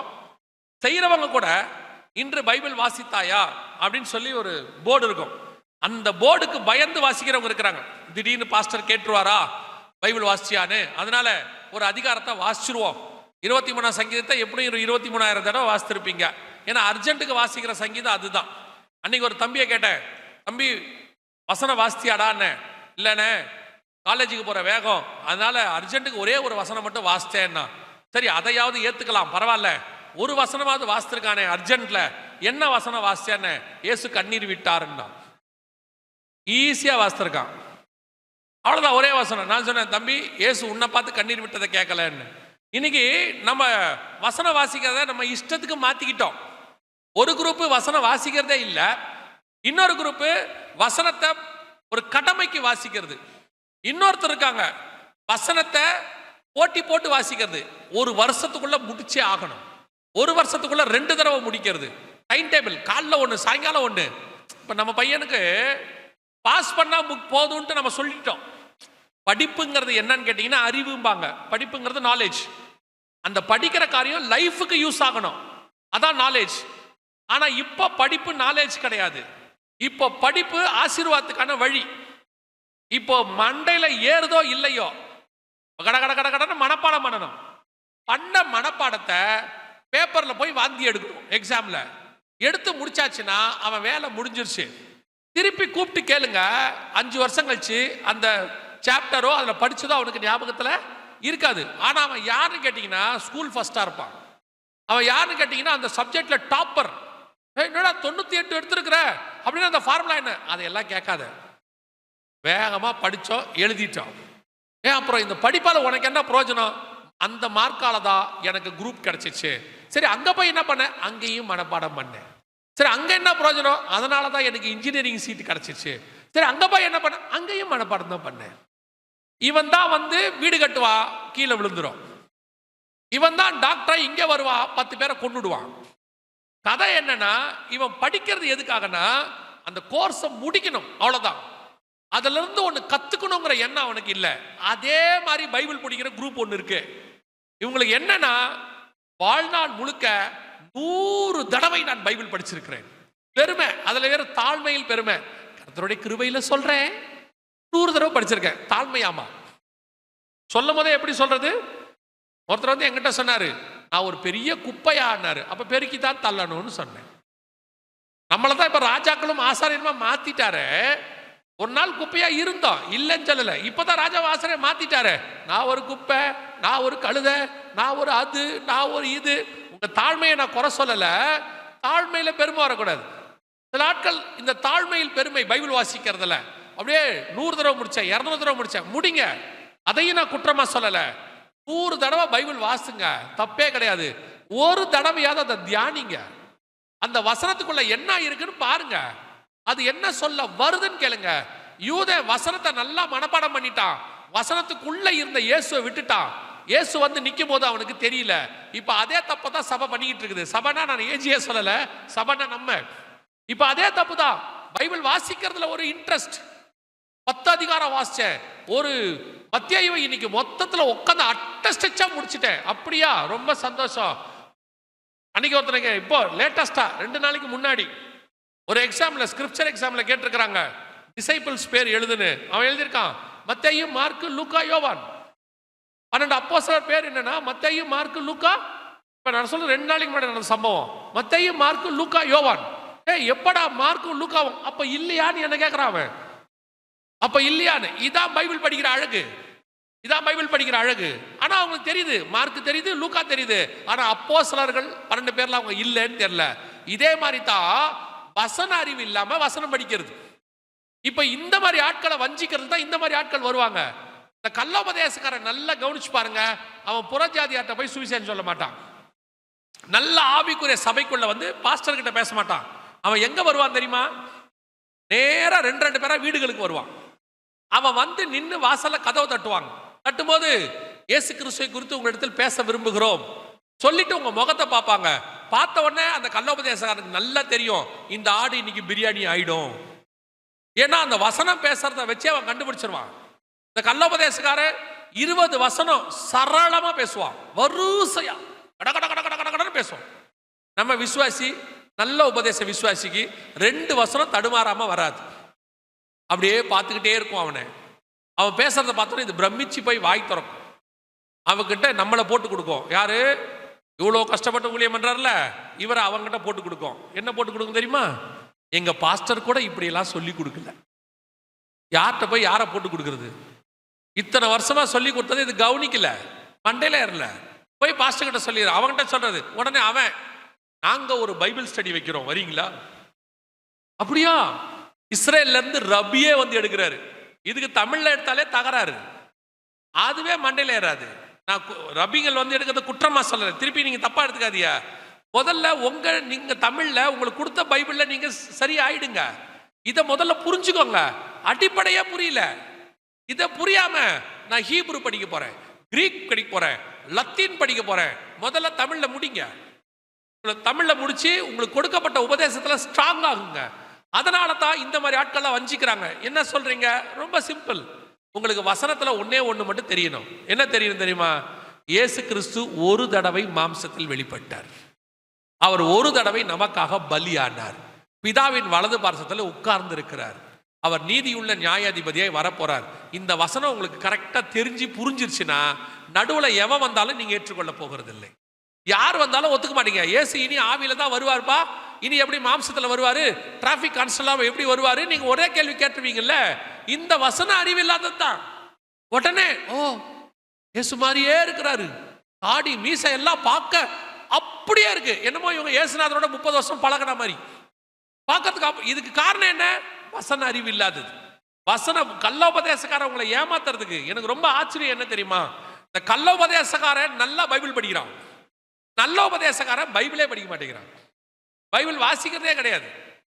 ஆனா கள்ளோபதேசக்காரன் டெய்லி பைபிள் வாசிக்கிறான், வந்து அடிச்சு விடுறான். பார்த்தா நம்ம விசுவாசி ஒண்ணு முழிக்குது. நமக்கே ஆச்சரியமா இருக்கு. 20 வருஷமா சர்ச்சில் உட்காந்துருக்கிய, என்ன படிச்சிய, என்ன சொல்லி கொடுத்து ஏறிச்சு, ஒன்னும் ஏற மாட்டேங்குது. திடீர்னு ஒருத்த வந்து என்னமோ சொல்றான். அதான் 2 கொரிந்தியர்ல பவுல் சொல்றாரு, நாங்கள் சொல்லாத இந்த உபதேசத்தை, நாங்கள் சொல்லாத இன்னொரு சுவிசேஷத்தை வேற ஒருத்த வந்து சொல்லும் போது நீங்கள் ஏற்றுக்கொள்ளுகிறீர்களே, வஞ்சிக்கப்படுகிறீர்களே. எவ்வளவு காரியங்கள் சபை சொல்லுது சுவிசேஷத்துக்கு. உங்க பாஸ்டருக்கு வந்து மதுராங்கத்தில் இருக்கிற மொத்த கிராமத்திலையும் சபை வரணும்னு ஒரு ஆசை இருக்குது. அவர் நான் அப்ப பார்த்ததுல இருந்து அந்த தரிசனத்தை சொல்லிட்டே இருக்காரு. ஒரு பக்கம் சுவிசேஷம், இன்னொரு பக்கம் ரொம்ப முக்கியம் என்ன தெரியுமா? இருக்கிற ஆடு காணாமல் போனோம், இது பத்திரமா இருக்கணும். காணாமல் போயிருச்சுன்னா கஷ்டம். அவர் உள்ள சேர்த்துக்கிட்டே இருக்காரு, நீங்க வெளியே போகாம இருக்கணும்ல. இங்க ஒரு பக்கம் ஓநாய் வந்து இழுத்துக்கிட்டு போகுது. அதுவும் இந்த காலத்துல நூதனமான நாலேஜ், அதாவது அறிவு பெருக்கத்தின் காலம். வசனத்திலையும் அறிவு பெருக்கம் வந்துருச்சு. அதனால ஒரு குரூப் வந்து இஷ்டத்துக்கு போதிக்குது, உங்களுக்கு தெரியவும் மாட்டேங்குது. விசுவாசிக்கிட்ட இப்ப என்ன பிரச்சனைனா, எது நல்ல உபதேசம் எது கள்ள உபதேசம்னு தெரியல. முந்தையாவது கொரோனாவுக்கு முன்னாடியாவது ஒரு கள்ள உபதேசம் சர்ச்சுக்குள்ள வரணும்னா ஒண்ணு இங்க வந்து யாராவது பேசணும் சர்ச்சுக்குள்ள, இல்லைன்னா உங்க வீட்டுக்கு வரணும். இது தவிர வேற வழி இல்லை. ஆனா இப்ப அப்படி இல்லை. செல்போன் வழியா வந்துருது, பேஸ்புக் வழியா வருது, இன்ஸ்டாகிராம் வழியா வருது, நீங்க பாக்குற டிவி வழியா வருது. இதுல எது நல்ல உபதேசம் எது கள்ள உபதேசம் உங்களுக்கு தெரியுமா? கண்டுபிடிக்க முடியுமா? ஒரு வசனம் இருக்கு, வாசிங்க. வெளிப்படுத்தின விசேஷம் 13ஆம் அதிகாரம் 11வது வசனத்தை வாசிங்க. வெளிப்படுத்தல் 13:11 வாசிங்க. பின்பு வேறொரு மிருகம் பூமியிலிருந்து எழும்ப கண்டேன். அது ஒரு ஆட்டுக்குட்டிக்கும் ஒப்பாக 2 கொம்புகளை உடையதா இருந்து வலு சர்ப்பத்தை போல பேசினது. வலு சர்ப்பத்தை போல பேசினது பார்க்கறதுக்கு எப்படி இருக்குது? ஆட்டுக்குட்டியை போல 2 கொம்புகளை உடையது. ஆட்டுக்குட்டினா நம்ம எல்லாருக்கும் தெரியும், இயேசு கிறிஸ்து, விசுவாசிகள். என்ன ஆடுகள், ஆட்டுக்குட்டிகள், விசுவாசி. பார்க்கறதுக்கு இயேசு கிறிஸ்து மாதிரி, ஊழியக்கார மாதிரி, விசுவாசி மாதிரி, கிறிஸ்தவர்கள் மாதிரி இருக்கும். ஆனா பேசும்போது எப்படி பேசுச்சா? வலு சர்ப்பத்தை போல. அப்ப உள்ள யார் இருக்கா? பிசாஸ். இருதயத்தின் நிறைவினால் வாய் பேசும். அப்போ பார்க்கறதுக்கு ஊழியக்கார மாதிரியே இருக்கா, பார்க்கறதுக்கு விசுவாசி மாதிரியே இருக்கு. ஆனா பேசுறத வச்சுதான் நீ கண்டுபிடிக்க முடியும் அது சரியான உபதேசத்துல இருக்குதா இல்ல பிசாசின் உபதேசத்துல இருக்குதான்னு. இதுவும் இந்த கடைசி 10 வருஷம் இருக்குல்ல, சபை துணிகரமான காரியங்களை துணிந்து பேசுகிற இடத்துக்கு வந்துருச்சு. ஒரு காலத்துல ஆவிக்குரிய சபைகள்ல ஆவிக்குரிய பாடல்கள் மட்டும் பாடப்பட்டது. ஆவிக்குரியவங்களே கொஞ்சம் ஸ்பிரிச்சுவல் இல்லாத பாட்டு பாடினா சர்ச்சுக்குள்ள வராது, சர்ச்சுக்குள்ள அனுமதி கிடையாது. அவங்களே ஸ்பிரிச்சுவலா இருக்கணும். சாரல் நவரஜம்மா மாதிரி, ஃபாதர் பெர்கமென்ஸ் மாதிரி பிரகாசிக்கும் சுடர்கள். நாங்க 1 and 2 எல்லாம் போட்டி போட்டு கேட்டது. பிரகாசிக்கும் சுடர்கள் நாங்கள்னு ஒரு பாட்டு இருக்குது. இந்த மட்டும் காத்த எபினேசரே, எங்களுக்குலாம் அந்த பாட்டு அப்போ அவ்வளோ. அப்போ எங்க சர்ச்சில் எங்க பாஸ்டர், அதாவது பாஸ்டர் சார்ல்ஸ் சாரோட, இப்ப இல்ல, கத்தரக்குள் நித்திரை அடைஞ்சிட்டாரு, அவங்களாம் செலக்டிவா பாட்டு பாடுவாங்க. அந்த பாட்டு ஸ்பிரிச்சுவலா இருக்கணும், இருந்தா மட்டும்தான் சர்ச்சுக்குள்ள வரும். ஸ்பிரிச்சுவல் பர்சனா இருந்தாலும் அந்த பாட்டுல ஸ்பிரிச்சுவாலிட்டி குறைவா இருந்தா, ஆவிக்குரிய தன்மை குறைவா இருந்தா பாட மாட்டாங்க. எங்க பாஸ்டர்ல அப்படி செலக்ட் பண்ணி பாடுவாங்க. இப்ப துணிகரம் என்னன்னா, சர்ச்சுக்குள்ள ஊழியக்காரன் சினிமா பாட்டு பாடுறான். முந்தி சினிமா பாட்டு மாதிரி பாடினான், இப்ப சினிமா பாட்டையே பாடுறான். யாரு இவன்? வேற யாரும் இல்ல, பார்க்கத்துக்கு ஆட்டுக்குட்டியை போல இருப்பான், உள்ள இருந்து வர்றதெல்லாம் சர்ப்பம், வலு சர்ப்பம்.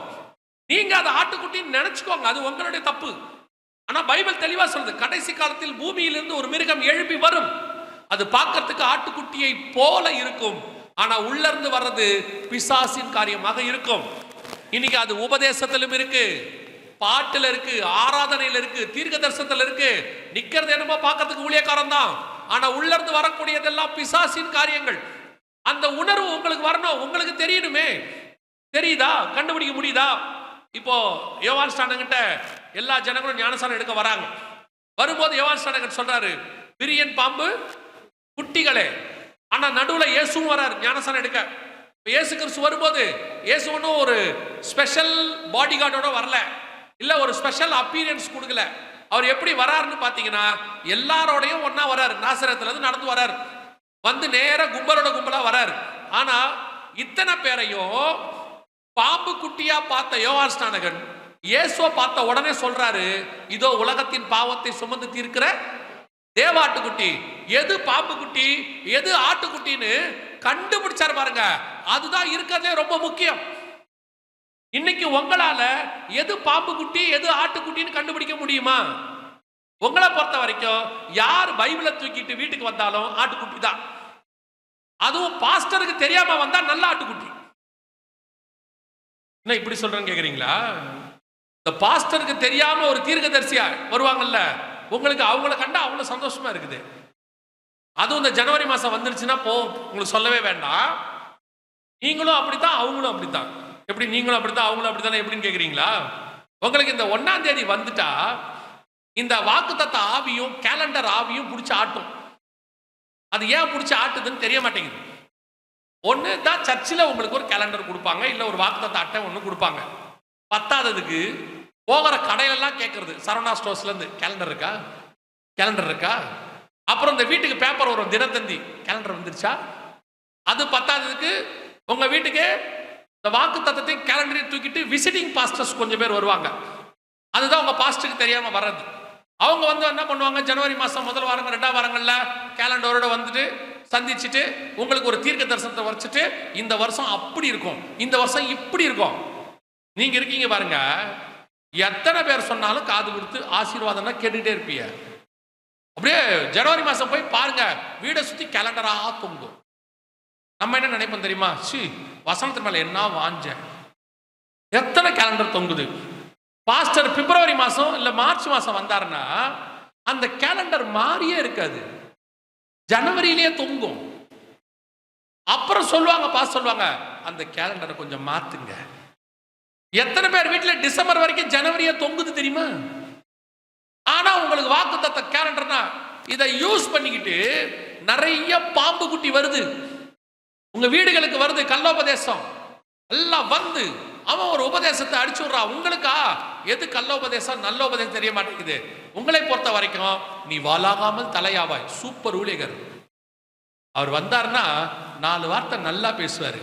எம்டி ஜெகன் அந்த ஆள் வேண்டாம், ஒரு நாளாவது நல்லா பேசுறானா, ஒண்ணு உலகம் அழியுதுங்கிறான், இல்ல இயேசுநாதர் வராருங்கிறான், இல்லைன்னா வைரஸ் வருங்கிறான். ஆமா தானே? அவர் தான் ஏதோ வாங்க வாங்கன்றாரு, பாதி பேர் வராதங்கிறான். அதுவும் 1ஆம் தேதியெல்லாம் எனக்கு மீட்டிங்கே இருக்காது. நான்லாம் வந்து ஒமிட்டட் பர்சன். ஜனவரி 1, டிசம்பர் 25, இந்த ஏப்ரல் மாதம் ஈஸ்டர்னு ஒன்று வரும், அதுக்கெல்லாம் என்னை வந்து பிளாக் பண்ணிடுவாங்க. ஏன்? அன்னைக்கு உங்களுக்கு பண்டிகை நாட்கள். என்ன என்னால கூப்பிட்டோம்னா 1ஆம் தேதி காலையில் ஜனவரி மாதம் கூப்பிட்டீங்கன்னா இதோ அந்தி கிறிஸ்து வருகிறார், 1ஆம் தேதியே வேடாம். அதனால உங்களுக்கு இப்ப இந்த மாதிரி பிடிக்காது, அது ஒன்றும் கவலை இல்லை. நான் சும்மா விளையாட்டுக்கு சொல்றேன்.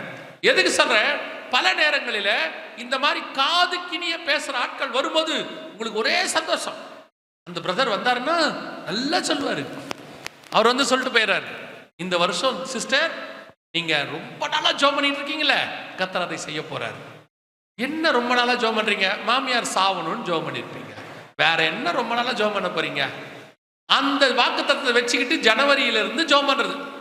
அவர் சொல்லியிருக்காரு, மரவங்கட்டெல்லாம் சொல்றது கர்த்தர் வாக்கு பண்ணியிருக்கிறார். என்ன வாக்கு பண்ணியிருக்காரு? அது சொன்னா நடக்காது, நடந்த பிறகு சொல்றேன். என்ன வாக்கு பண்ணியிருக்காரு? இந்த வருஷம் கர்த்தர் என் வேண்டுதல்ல 25 வருஷமாச்சு கல்யாணம் ஆகி, இன்னும் கர்த்தர் எனக்கு அதை செய்யவே இல்லை. அது வந்த நாள்லயே தெரிஞ்சிருச்சு மாமியார் போகணும்னு. எதுக்கு சொல்றேன்? இந்த மாதிரி ஆட்கள் தான் உங்களுக்கு, இந்த பாம்பு குட்டி தான் உங்களுக்கு நல்ல குட்டியா தெரியுது. இது உங்களுக்கு இந்த ஆட்டுக்குட்டி இருக்குல்ல, இயேசு கிறிஸ்து, அவரை கூப்பிட்டு பாருங்க. அவர் என்ன சொல்வார் தெரியுமா? முகதாட்சண்யம் இல்லாமல் பேசுவார். நீங்க யோவான் ஸ்நானகனை கூப்பிடுங்க, அவன் சொல்லுவான், விரியன் பாம்பு குட்டிகளே, நல்ல கனி கொடாத மரங்கள்லாம் வெட்டுண்டு அக்கினியில் போடப்படும். உங்களுக்கு அவனை பிடிக்காது. இயேசுநாதரை கூப்பிட்டு அவர் சொல்வாரு, வெள்ளடிக்கப்பட்ட கல்லறைய, அவரையும் பிடிக்காது. இப்ப உங்களுக்கு யாரை பிடிக்கும்? உங்களுக்கு இந்த மாதிரி ஆட்கள் தான் பிடிக்கும்.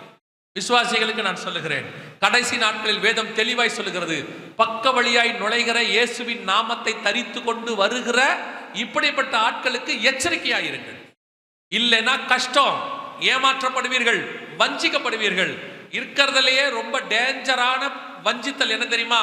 உபதேசத்தில் விழுவது. எங்க பாஸ்டர் அடிக்கடி சொல்லுவாங்க, எதில் விழுந்தவனையும் தூக்கலாம், உபதேசத்திலையும் பணத்திலையும் விழுந்தவனும் தூக்க முடியாதும்பாங்க. ரொம்ப டேஞ்சர் இந்த ரெண்டு. ஒன்னு பணம், இன்னொன்னு உபதேசம். உபதேசத்துல ரொம்ப கேர்ஃபுல்லா இருங்க. உங்களுக்கு ஒரு நல்ல சர்ச் இருக்கு, நல்ல ஊழியக்காரர் ஆண்டவர் கொடுத்திருக்கிறாரு, உபதேசம் கொடுக்குறாங்க, அப்படியே ஃபாலோ பண்ணுங்க, போதும். இது கொண்டு போய் உங்களை பரலோகத்துல என்ன செஞ்சிடும்? சேர்த்து விடும். ரெண்டாவது, அடுத்து வஞ்சிக்கிற காரியத்தை, இதுக்கு ஒத்த இன்னொரு காரியத்தை ஆண்டவர் சொல்றாரு, வஞ்சியாதபடிக்கு எச்சரிக்கையா இருங்கள்னு.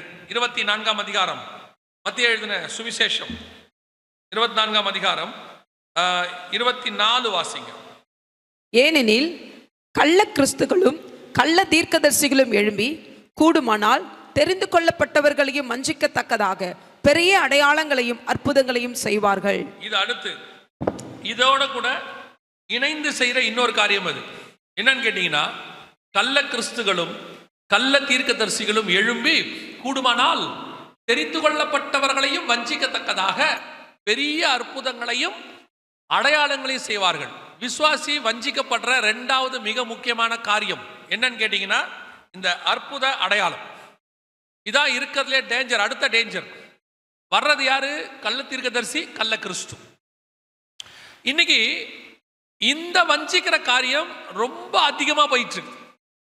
அதுக்கு வஞ்சிக்கப்படுவதற்கு என்ன காரணம் அப்படின்னு கேட்டா, ஃபர்ஸ்ட் உள்ளது வசன அறிவு இல்லாததுன்னு பார்த்தோம்.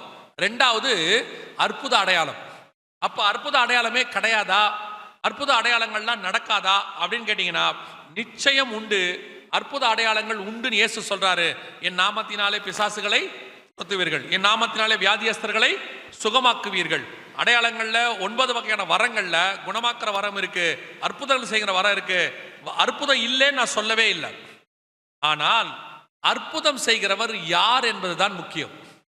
அற்புதம் செய்யறது யாருங்கிறதா முக்கியம். இப்போ அற்புதம் செய்யறத கள்ள தீர்க்கதரிசியா கள்ள கிறிஸ்துவான்னு நீங்க தெரிஞ்சுக்கணும். நல்ல ஊழியக்காரங்களும் அற்புதம் செய்வாங்க, நல்ல ஊழியக்காரங்களும் தீர்க்க தரிசனம் உரைப்பாங்க. அதனாலதான் தெசலோனிக்கருக்கு எழுதும் போது பவுல் தெளிவா சொல்றாரு, தீர்க்க தரிசனத்தை ஆராய்ந்து பார்த்து நலமானதை பிடித்துக் கொள்ளுங்கள். அதோட அர்த்தம் என்னன்னா, புலமானதும் வரும்னு அர்த்தம். ஒரு இடத்துல ஆண்டவர் சொல்றாரு, அவர்கள் நான் உரைக்காதிருந்தும் என் நாமத்தை கொண்டு அவர்கள் தீர்க்க தரிசனம் உரைக்கிறார்கள். இன்னொரு இடத்துல சொல்றாரு, பாகாலை கொண்டு தீர்க்க தரிசனம் உரைக்கிறார்கள். கடைசி காலத்துல உங்களை வஞ்சிக்கிறதுக்கு பிசாசின் மூலமா அற்புதம் நடக்கும். அந்த இது பிசாசின் மூலமா நடக்குதா அல்லது தேவன் செய்யறாராங்கிறத விசுவாசி ரொம்ப கேர்ஃபுல்லா புரிஞ்சுக்குங்க. ஏன்னா இப்ப வஞ்சிக்கிற காரியம் இது நடக்குது சர்ச். முதல்ல பிசாசு அற்புதங்களை செய்யுமா அப்படின்னு நீங்க கேட்டீங்கன்னா, வாசிங்க வெளிப்படுத்தின விசேஷம் 16ஆம் அதிகாரம் 13, 14 வசனங்கள் வாசி. வெளிப்படுத்தல் 16, 13, 14. அப்பொழுது வலு சர்ப்பத்தின் வாயிலும் மிருகத்தின் வாயிலும் கள்ள தீர்க்கதரிசியின் வாயிலும் இருந்து தவளைகளுக்கு ஒப்பான 3 அசுத்த ஆவிகள் புறப்பட்டு வர கண்டேன். அவைகளை அற்புதங்களை செய்கிற பிசாசுகள் ஆவிகள். அவைகள் அற்புதங்களை செய்கிற பிசாசுகள். அப்ப நல்ல தெளிவா சொல்லுது, பிசாசுகள் என்ன செய்யும்? அற்புதங்களை செய்யும். வசனம் தெளிவா இருக்குது, நேரடியா இருக்குது. அவைகள் அற்புதங்களை செய்கிற பிசாசின் ஆவிகள் அப்படின்னு இருக்கு. அப்படியானால் இப்போ அற்புதம் செய்யறது பிசாசா, அற்புதம் செய்யறது தேவ மனுஷனா, எப்படி கண்டுபிடிக்கலாம்? இதான் நீங்கள் ரொம்ப கேர்ஃபுல்லா இருக்க வேண்டிய ஒரு இடம். பல நேரங்களில் இதில் நீங்கள் வஞ்சிக்கப்படுகிறீர்கள். இதை எப்படி கண்டுபிடிக்கணுங்க? ரொம்ப ஈஸியா கண்டுபிடிக்கிறதுக்கு என்ன செய்யலாம் அப்படின்னு கேட்டீங்கன்னா, நான் ஒரு உதாரணத்தோட உங்களுக்கு சொல்லிடுறேன், அப்போ உங்களுக்கு ஈஸியா புரியும்.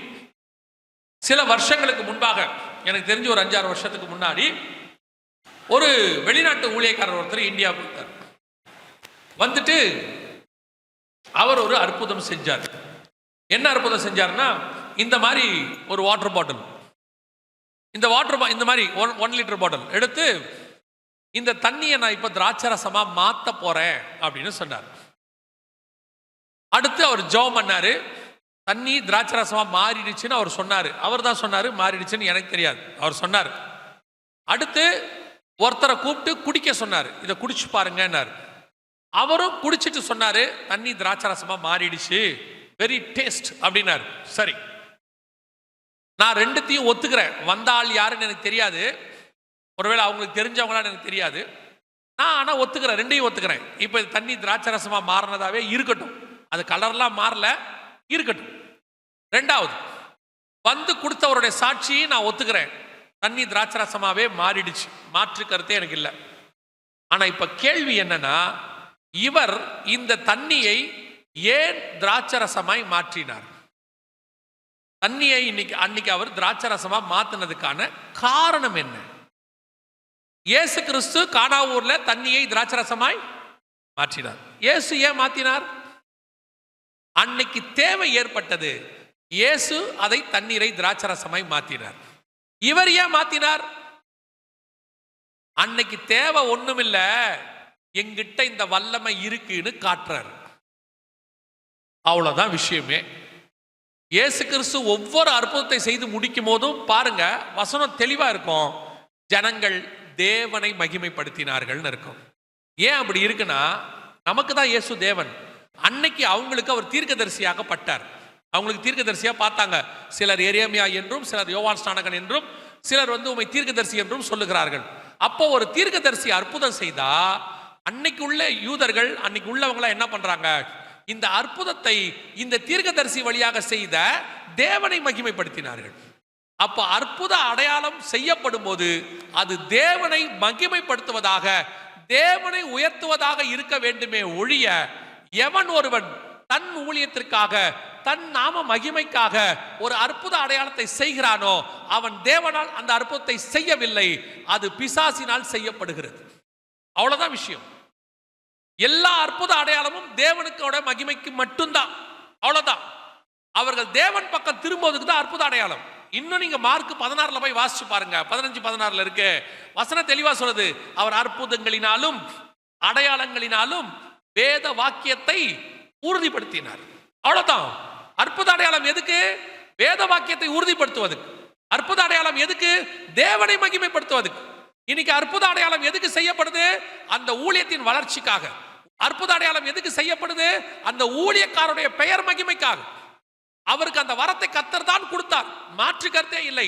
பயன்படுத்துவது யார்? அதான் கேள்வி. கர்த்தர் தான் என்ன பண்ணாரு?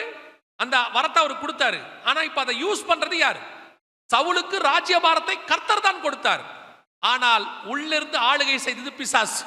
அவனுக்குள் பிசாசு இருந்துச்சுன்னு வேதம் சொல்லுது. இன்னைக்கு அதே காரியம் தான் நடக்குது. கர்த்தர் ஒரு சிலருக்கு டேலண்ட் கொடுக்கிறார், மியூசிக். சிலருக்கு டேலண்ட் கொடுக்கிறார், பாட்டு. சிலருக்கு ஊழியம் கொடுக்கிறார், வரம். ஆனால் அது கர்த்தரால் வந்ததுதான். பயன்படுத்துகிறது யார்? இன்னைக்கு விசுவாசிக்கு ஆரம்பிக்கும் போது, சவுல் ஆரம்பிக்கும் போது நல்ல ராஜா. சவுலுடைய ராஜ்யபாரத்தோட 2ஆம் வருஷத்துல தான் தப்பு ஆரம்பிக்கும். முதல் வருஷம் சூப்பர் ராஜாவை. யாராவது அவனை பேசினா கூட அவன் எப்படி இருப்பான் தெரியுமா?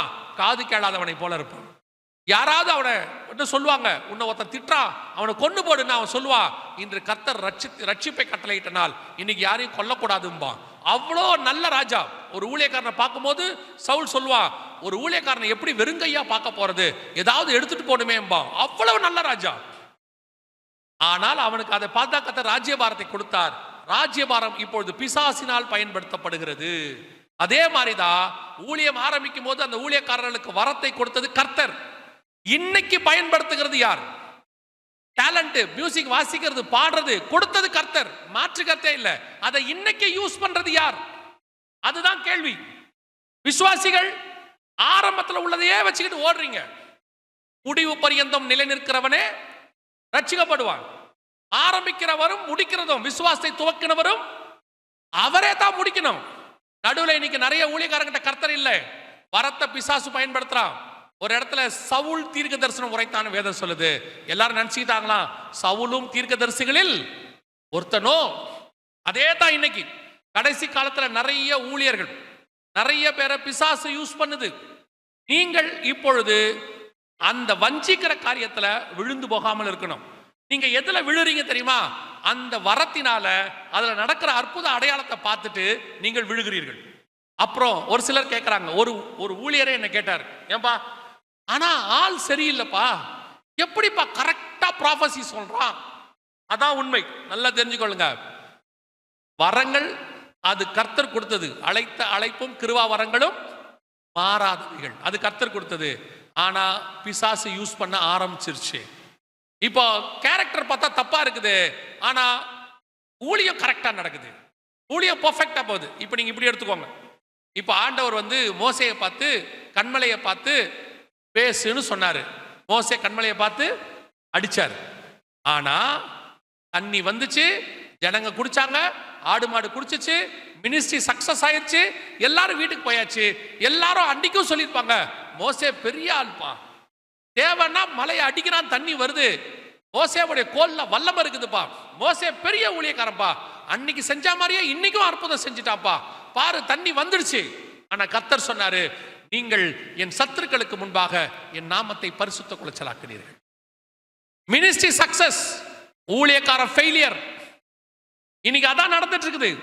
விசுவாசிகள் நீங்கள் அற்புதத்தை வைத்து, அடையாளங்களை வைத்து, தாளந்துகளை வைத்து ஊழியங்களையும் ஊழியக்காரனையும் நம்பிக்கொண்டிருக்கிறீர்கள்.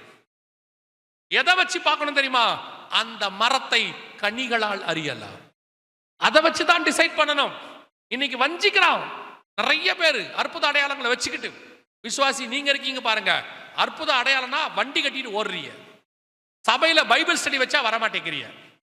பைபிள் ஸ்டடிக்கு வச்சா வேலை இருக்கு பாஸ்டர், நீங்க ரொம்ப டயர்ட். இதுவே இப்படி வச்சு பாருங்க, ஒரு தீர்க்கதரிசி வெளிநாட்டிலிருந்து வருகிறார். உங்கள் வாழ்க்கையினுடைய நடந்த காரியங்கள், நடக்கிற காரியங்கள், நடக்க போகிற காரியங்கள் அத்தனையும் உங்களுக்கு அறிவிக்கிறார். கூட்டம் அல்ல மோதம், கல்யாண மண்டபம் ஃபுல் ஆயிடும், வரிசையில நிப்பிய. என் தலையில கை வைங்க, என் தலையில கை வைங்க. அதுவும் தலையில கை வச்ச உடனே என்னமோ பவர் ஹவுஸ்ல தலையை கொடுத்த மாதிரி ஆடுறது. என்னன்னு கேட்டா வல்லமை இறங்கிருச்சாமா. அப்ப உங்களுக்குள்ள இது வரைக்கும் இந்த ஆவியானவர் என்ன பண்ணிட்டு இருந்தாரு? இன்னைக்கு விசுவாசி எல்லாம் எப்படி இருக்கு? ஏதாவது ஊழியக்காரன் அதுவும் ஒவ்வொரு கூட்டம் முடிஞ்ச உடனே அது என்ன பழக்கம்னே தெரியல. உங்களுக்கு ஒரு சர்ச் இருக்கு, உங்களுக்கு ஒரு ஊழியக்காரர் இருக்காரு, அவர் உங்களை ஆசீர்வச்சு ஜெபம் பண்றாரு. இது பத்தாவதுக்கு இயேசுநாதரே உங்களை ஆசீர்வச்சிருக்கிறார், பரிசுத்தாவின் அபிஷேகத்தை பெற்றிருக்கிறீங்க. எந்த கூட்டத்துக்கு போனாலும் போய் தலையை கொடுக்குறீங்க. எதுக்கு கொடுப்பிய? அதுவும் என்னத்துக்கு கொடுப்பிய? அவர் கை வச்சார்னா ஒரு திருப்தி. அப்படியே ஒரு சிலர்லாம் ஜெபத்துக்கு நிக்கிறாங்க. பொதுவாக நாங்க ஜெபம் பண்றது இல்லை, ஏன்னா அவங்க கிட்ட ஜெப குறிப்பே இருக்காது. அவங்க டிஃபால்ட் கூட்டம் முடிஞ்ச உடனே கும்பலா வரணும். எந்த கூட்டம் முடிஞ்சாலும் அப்படியே ஓடி வரணும். என் ஆத்மாவே என்ன போதே ஒரு கூட்டம் நின்றோம். எதுக்கு ஜெபம் பண்ணணும்? நீங்க ஜெபம் பண்ணுங்க. இல்ல ஜெபம் பண்றேன், எதுக்கு ஜெபம் பண்ணணும்? நீங்க சும்மா ஜெபம் பண்ணுங்க ஃபர்ஸ்ட். சரி, நான் சும்மாவே ஜெபம் பண்றேன்னு வச்சுக்கோங்க.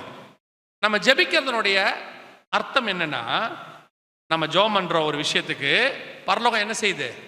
கேக்குது. ஜெபத்துக்கு பதில் கொடுக்கிறவர் என்ன பண்றாரு? பதில் கொடுக்கிறார். இப்ப நான் ஜெபம் பண்றேன்னு நினைச்ச உடனே ஆவியானவர் பார்க்கிறாரு. இப்ப இவங்க சொல்றாங்க, ஒண்ணு இல்ல சும்மா ஜெபம் பண்ணுங்க. இப்ப நானும் சும்மா ஜெபம் பண்றேன். ஆவியானவர் என்ன நினைப்பாரு? அவன் தான் பைத்தியம் மாதிரி ஒண்ணுமில்லாம நிக்கிறான்.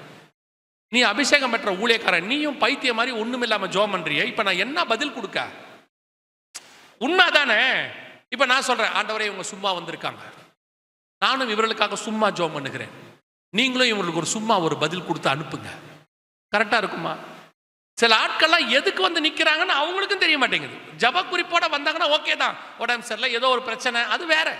சும்மாவே வந்து இந்த தலையை கொடுத்தாதான் அவங்களுக்கு திருப்தி. இல்லைன்னா போகும்போது சொல்லிட்டே போறது, பாஸ்டர் கிட்ட பார்க்கவே முடியல, என்னவோ மாறி இருக்கு.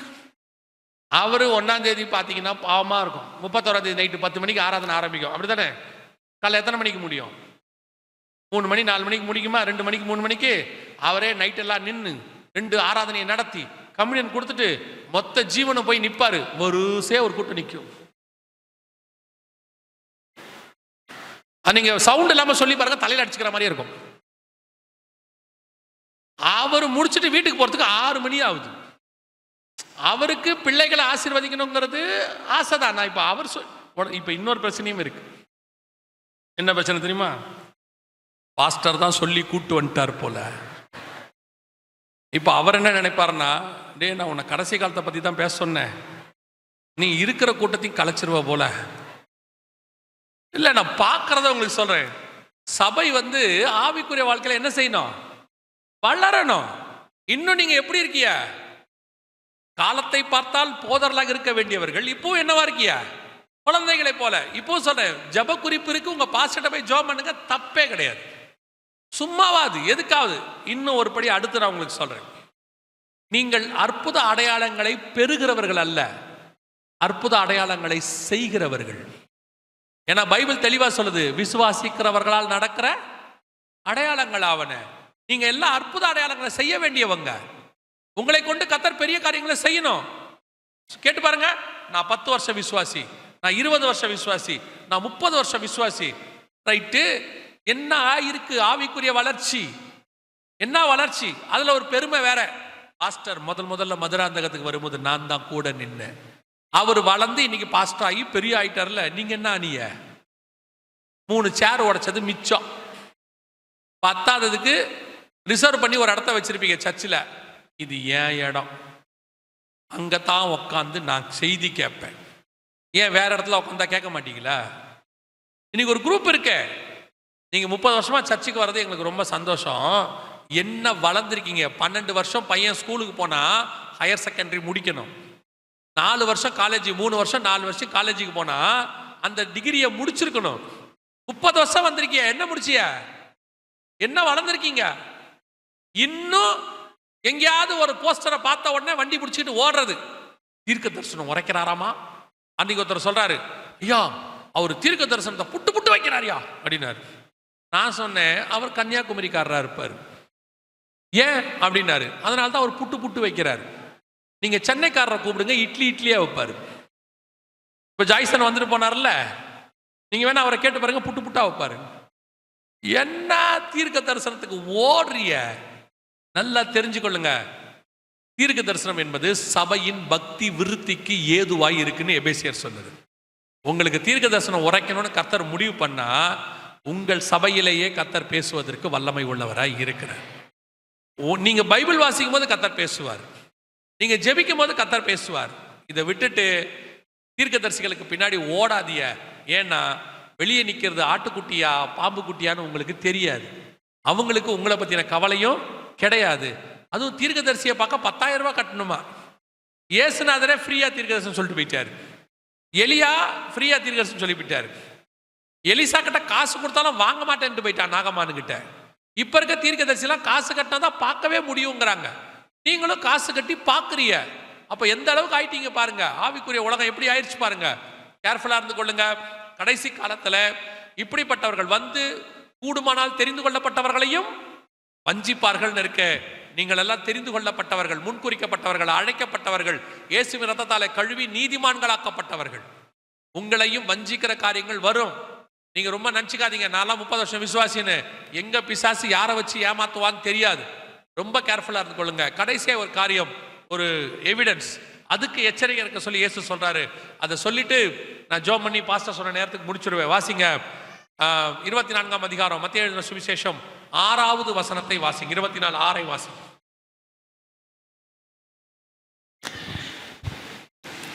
யுத்தங்களையும் யுத்தங்களின் செய்திகளையும் கேள்விப்படுவீர்கள்.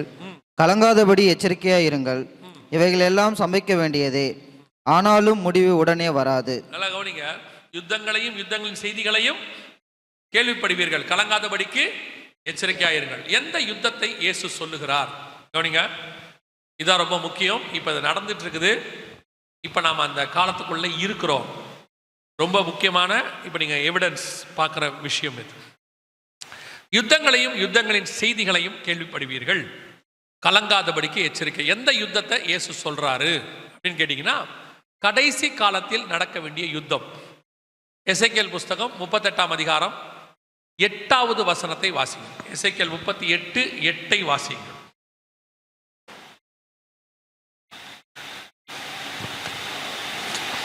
அநேக நாட்களுக்கு பிற்பாடு நீ விசாரிக்கப்படுவாய், பட்டயத்துக்கு நீங்களாகி சேர்த்து கொள்ளப்பட்டு வந்தவர்களின் தேசத்தின் கடைசி வருஷங்களிலே நீ வருவாய். இருக்கா அந்த வசனம்?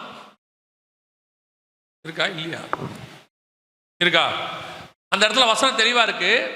சேர்த்து கொள்ளப்பட்டு வந்தவர்களின் தேசத்தின் கடைசி வருஷங்களிலே நீ வருவாய். அப்ப இந்த யுத்தம் கடைசி வருஷத்துல நடக்கணும். இந்த யுத்தம் யார் யாருக்கு நடுவில் நடக்கணும்? யாருக்கு விரோதமாய் நீ வருவாய் அப்படின்னா 16வது வசனத்தை வாசிங்க. அதே 38:16. நீ தேசத்தை கார்மேகம் போல் மூட என் ஜனமாகிய இஸ்ரவேலுக்கு விரோதமாக எழும்பி வருவாய். ஜனமாகிய இஸ்ரவேலுக்கு, அப்ப வசனம் தெளிவா இருக்குது, இஸ்ரவேலுக்கு விரோதமாய் இந்த யுத்தம் வரும் அப்படின்னு இருக்கு. அப்ப இந்த வசனம் நிறைவேறது எப்போன்னு கேட்டீங்கன்னா, ஒரு 75 வருஷத்துக்கு முன்னாடி இந்த வசனம் நிறைவேறாது. ஏன்னா அப்போ இஸ்ரவேல் ஒரு நாடே இல்லை. 1948 தான் இஸ்ரவேல் வந்துச்சு. ஸோ இப்போ இந்த வசனம் நிறைவேற இடத்துக்கு நாம வந்திருக்கிறோம். என் ஜனமாகிய இஸ்ரவேலுக்கு விரோதமாய் நீ வருவாய். யார் வருவா? அடுத்த கேள்வி, யார் வருவா? 38:2 வாசிங்க. மனுபுத்திரனே, மேசேக் தூபால் ஜாதிகளின் தலைமையான அதிபதியாகிய மாகோகு தேசாத்தானான கோகுக்கு எதிராக நீ உன் முகத்தை திருப்பி. யாரை பத்தி சொல்லப்பட்டிருக்கு? மனுபுத்திரனே, மேசேக் தூபால் ஜாதிகளின் தலைமையான அதிபதியாகிய மாகோகு தேசத்தான் ஆகிய கோகுக்கு எதிராக நீ உன் முகத்தை திருப்பி அப்படின்னு இருக்கு. இது யாரை பத்தி சொல்லப்பட்டிருக்கு அப்படின்னு நான் பேரை சொன்னேன்னா அது எப்படி நீங்க கேட்பீங்க? அதுக்கு முன்னாடி அவங்க எங்கிருந்து வராங்க, எந்த பக்கத்துல இருந்து வராங்கன்னு பைபிள் சொல்லுது. அதை பார்த்துருங்க. அதுக்கப்புறம் இது உங்களுக்கு கொஞ்சம் ஈஸியாக இருக்கும். 39:2 வாசி. 39:2. நான் உன்னை திருப்பி உன்னை 6 துறடுகளால் இழுத்து உன்னை வடபுறங்களிலிருந்து எழும்பவும். எங்கிருந்து? வடபுறங்களிலிருந்து எழும்பவும். இஸ்ரவேலுக்கு வடக்கு பக்கத்துல இருந்து. இப்போ நீங்க இங்க இருக்கா? நல்லா கவனிங்க. அதுல பாருங்க, கீழே ஒரு கோடு இருக்கு, அது மேல போயிருக்கு பாருங்க, அதான் வடக்கு பக்கம். இஸ்ரவேல்ல இருந்து நேரா ஒரு கோடு மேல போனா அது மாஸ்கோ அப்படிங்கிற இடத்துல போய் நிற்கும். அதான் மேசாக். துபால்னா ரஷ்யாவுடைய இன்னொரு பகுதி டுபால்ஸ்க். இவங்க இஸ்ரவேலுக்கு விரோதமாய் எழும்பி வர வேண்டும் அப்படின்னு இருக்கு. கடைசி நாட்களில் இது சம்பவிக்கணும். 2 இடத்துல இருக்கு. நீங்க வாசிச்ச 38:8-16 2 வசனத்துல இருக்கு. இந்த வசனம் கொடுக்கும் போது, எசேக்கியேலுக்கு கொடுக்கும் போது, ரஷ்யாங்கிற நாடு இல்லை, இஸ்ரவேல் அடிமைத்தனத்தில் இருக்கு. இஸ்ரவேலுங்கிற நாடும் அப்ப இல்லை, அது அடிமைத்தனத்துக்குள்ள இருக்கு. இப்போ இஸ்ரவேலுங்கிற நாடு இருக்கு, ரஷ்யாங்கிற நாடும் இருக்கு. எசேக்கியேல் 38:2 தி சீஃப் பிரின்ஸ் ஆஃப் ரோஷ் அப்படின்னு ஆங்கிலத்தில் இருக்கும், தமிழ்ல மட்டும் இருக்காது. மலையாளத்தில் இருக்கும், ஹீப்ரூல இருக்கும், அப்புறம் மராத்தி பைபிள்ல இருக்கும். தி சீஃப் பிரின்ஸ் ஆஃப் ரோஷ் அப்படிங்கிற வார்த்தை இந்த மொழிகள்லாம் இருக்கும். தமிழ்ல மட்டும் அது டிரான்ஸ்லேட் ஆயிடுச்சு. அந்த ரோஷுங்கிறதா ரஷ்யா. எங்கிருந்து வரும்? வடபுறத்திலிருந்து வரணும். இப்போ இந்த யுத்தம் தான் ஸ்டார்ட் ஆயிருக்குது. நல்லா கவனிங்க. இஸ்ரேல் கொஞ்சம் கொஞ்சமா யுத்தத்தை பெருசாக்கிடுச்சு. 2023 அக்டோபர் 7ஆம் தேதி இந்த யுத்தம் ஆரம்பிச்சிச்சு. அப்படியே படிப்படியா வந்துச்சு. ஆரம்பிக்கும் போது அந்த யுத்தம் இஸ்ரேல் ஹமாஸ் பிரச்சனையை ஆரம்பிச்சு, அது அடுத்து இஸ்ரேல் ஹிஸ்புல்லா லெபனானுக்கு போய் இப்ப சிரியாக்குள்ள போயிடுச்சு. மேல வடக்கு பக்கம் மேல போயிடுச்சு. சிரியாங்கிற இடத்துல, கோலன் ஹைட்ஸ்ங்கிற இடத்துல இப்ப இஸ்ரேல் இருக்கு. அதே சிரியால தான் ரஷ்யாவுடைய படைகளும் சிரியா அரசுக்கு ஆதரவாக இருந்துச்சு. இப்போ ரெண்டும் பக்கம் பக்கமா நெருக்கத்தில் இருக்கு. 40 கிலோமீட்டர் டிஸ்டன்ஸ்ல தான் இருக்கு.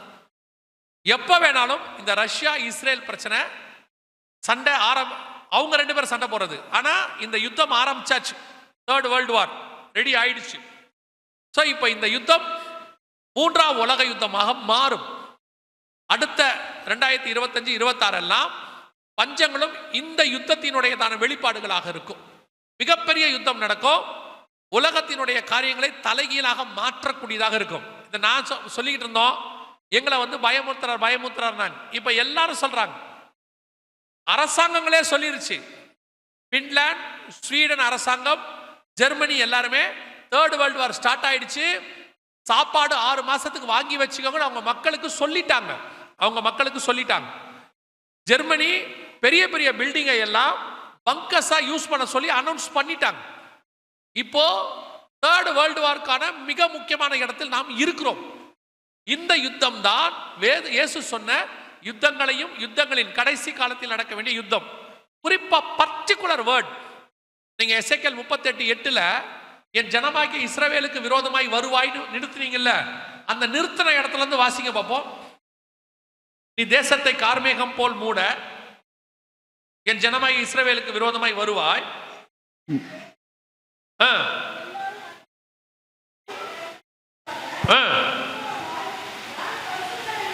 இல்ல எசேக்கியேல் 38:8 திருப்பி வாசிங்க. அநேக நாட்களுக்கு பிற்பாடு நீ விசாரிக்கப்படுவாய், பட்டயத்துக்கு நீங்களாகி பற்பல ஜனங்களிலிருந்து சேர்த்து கொள்ளப்பட்டு வந்தவர்களின் தேசத்தில் கடைசி வருஷங்களில் வருவாய். நெடுநாள் பாழாய் கிடந்து பிற்பாடு ஜாதிகளில் இருந்து கொண்டு வரப்பட்டவர்களின் எல்லாரும் சுகத்தோடே குடியிருக்கும் இஸ்ரவேலின் மலைகளுக்கு விரோதமாய் வருவாய். மலைகளுக்கு விரோதமாய், அந்த வேர்ட் நல்லா கவனிங்க, இஸ்ரவேலின் மலைகளுக்கு விரோதமாய் வருவாய். இப்ப வாசிங்க எசேக்கியேல் 39:2 வாசிங்க. நான் உன்னை திருப்பி உன்னை 6 துறடுகளால் இழுத்து உன்னை வடபுறங்களிலிருந்து எழும்பவும் இஸ்ரவேல் மலைகளில் வரவும் பண்ணி. திருப்பி 2வது தடவை வசனம் சொல்லுது, இஸ்ரவேலின் மலைகளுக்கு விரோதமாய் வரவும். இப்போ அக்டோபர் மாசம் ஆரம்பிச்ச இந்த யுத்தம்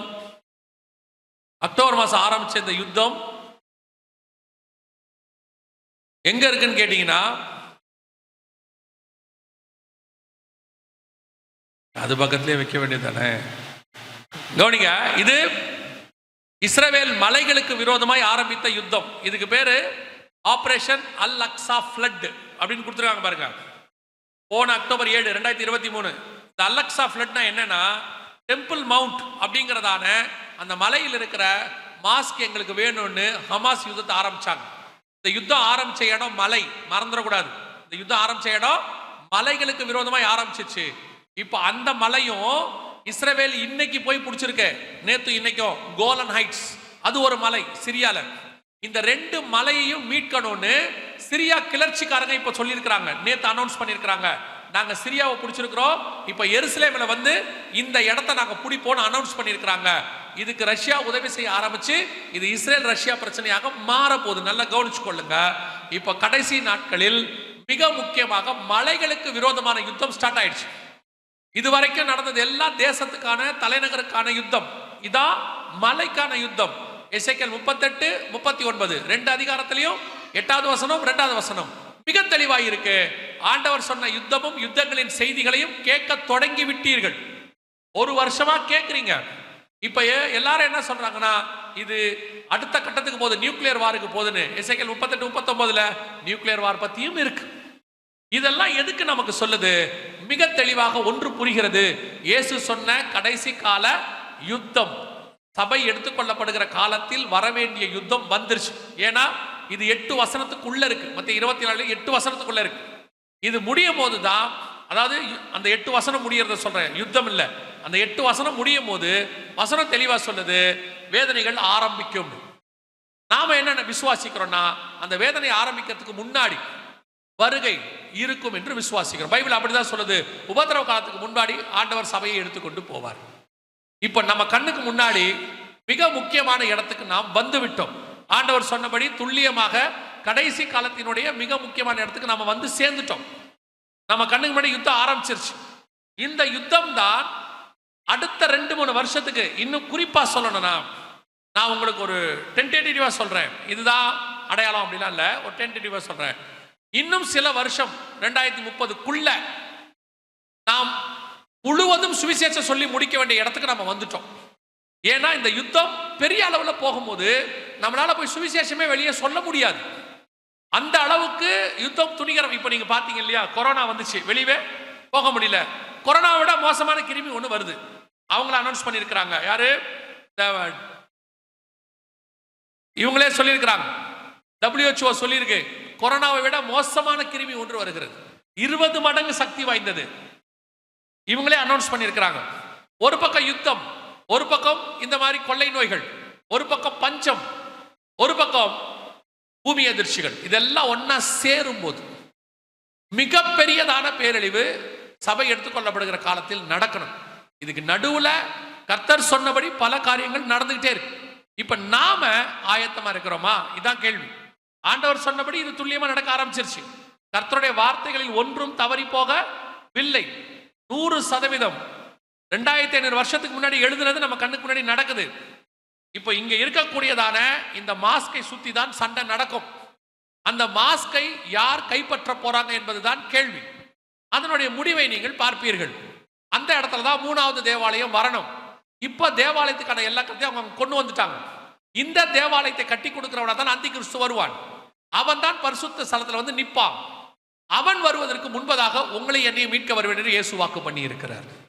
அல்லேலூயா. அப்ப இயேசு சொன்ன இத்தனை விஷயங்களும் துல்லியமாய் நடக்குமானால் அவர் வருவேன் என்கிற வாக்கு தத்தமும் நிறைவேற போகிறது. ஆண்டவர் என்ன செய்ய போறாரு? நம்மளை வந்து மீட்கிறார்.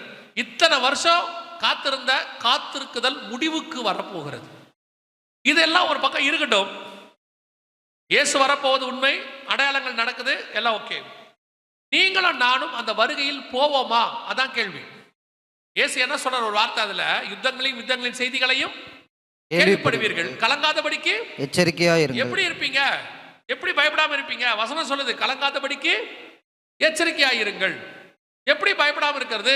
வரப்போறது நியூக்ளியர் வார், ஒரு பக்கம் கொள்ளை நோய் பெருசா நடக்கும். ஆனா இயேசு சொல்றாரு, கலங்காதபடிக்கு எச்சரிக்கையா இருங்கள். அதோட அர்த்தம் என்னன்னா, இதெல்லாம் வரப்போகிறது உண்மை, எந்த விதமான மாற்று கருத்தும் இல்லை. ஆனால் இது எல்லாம் உலகத்தில் சம்பவிக்க வேண்டியது. இது எதுவுமே தேவ பிள்ளைகளுக்கோ தேவ ஜனங்களுக்கோ வரக்கூடாது. கலங்காதபடிக்கு எச்சரிக்கையாயிருங்க. இது உங்களுக்கு எனக்கும் வராதுன்னு பைபிள் சொல்லுது. வராதுன்னா யாருக்கு வராது? கலங்காதபடிக்கு எச்சரிக்கையா இருக்கிறவங்களுக்கு வராது. பயந்தா வரும். நான் பயந்தது எனக்கு நேரிட்டது. பயம் ஒரு பாவம், மறந்துடாதீங்க. 21ஆம் அதிகாரம் வெளிப்படுத்தின விசேஷம் 8வது வசனத்தை வாசிக்கும் போது, அக்னியும் கந்தகம் எரிகிற கடலில் பங்கடைக்கிறவங்க லிஸ்ட்ல ஃபர்ஸ்ட் யார் இருக்கா? பயப்படுகிறவர்கள். இதைத்தான் இயேசு சொல்றாரு, பயப்படாதிருங்கள். யுத்தம் வரும், கொள்ளை நோய் வந்துச்சு, அது உலகத்துக்கு வரும், தேவ பிள்ளைகள் வீட்டுக்குள் வராது. யுத்தம் நடக்கும், அது தேவ பிள்ளைகள் வீட்டுக்குள் வராது.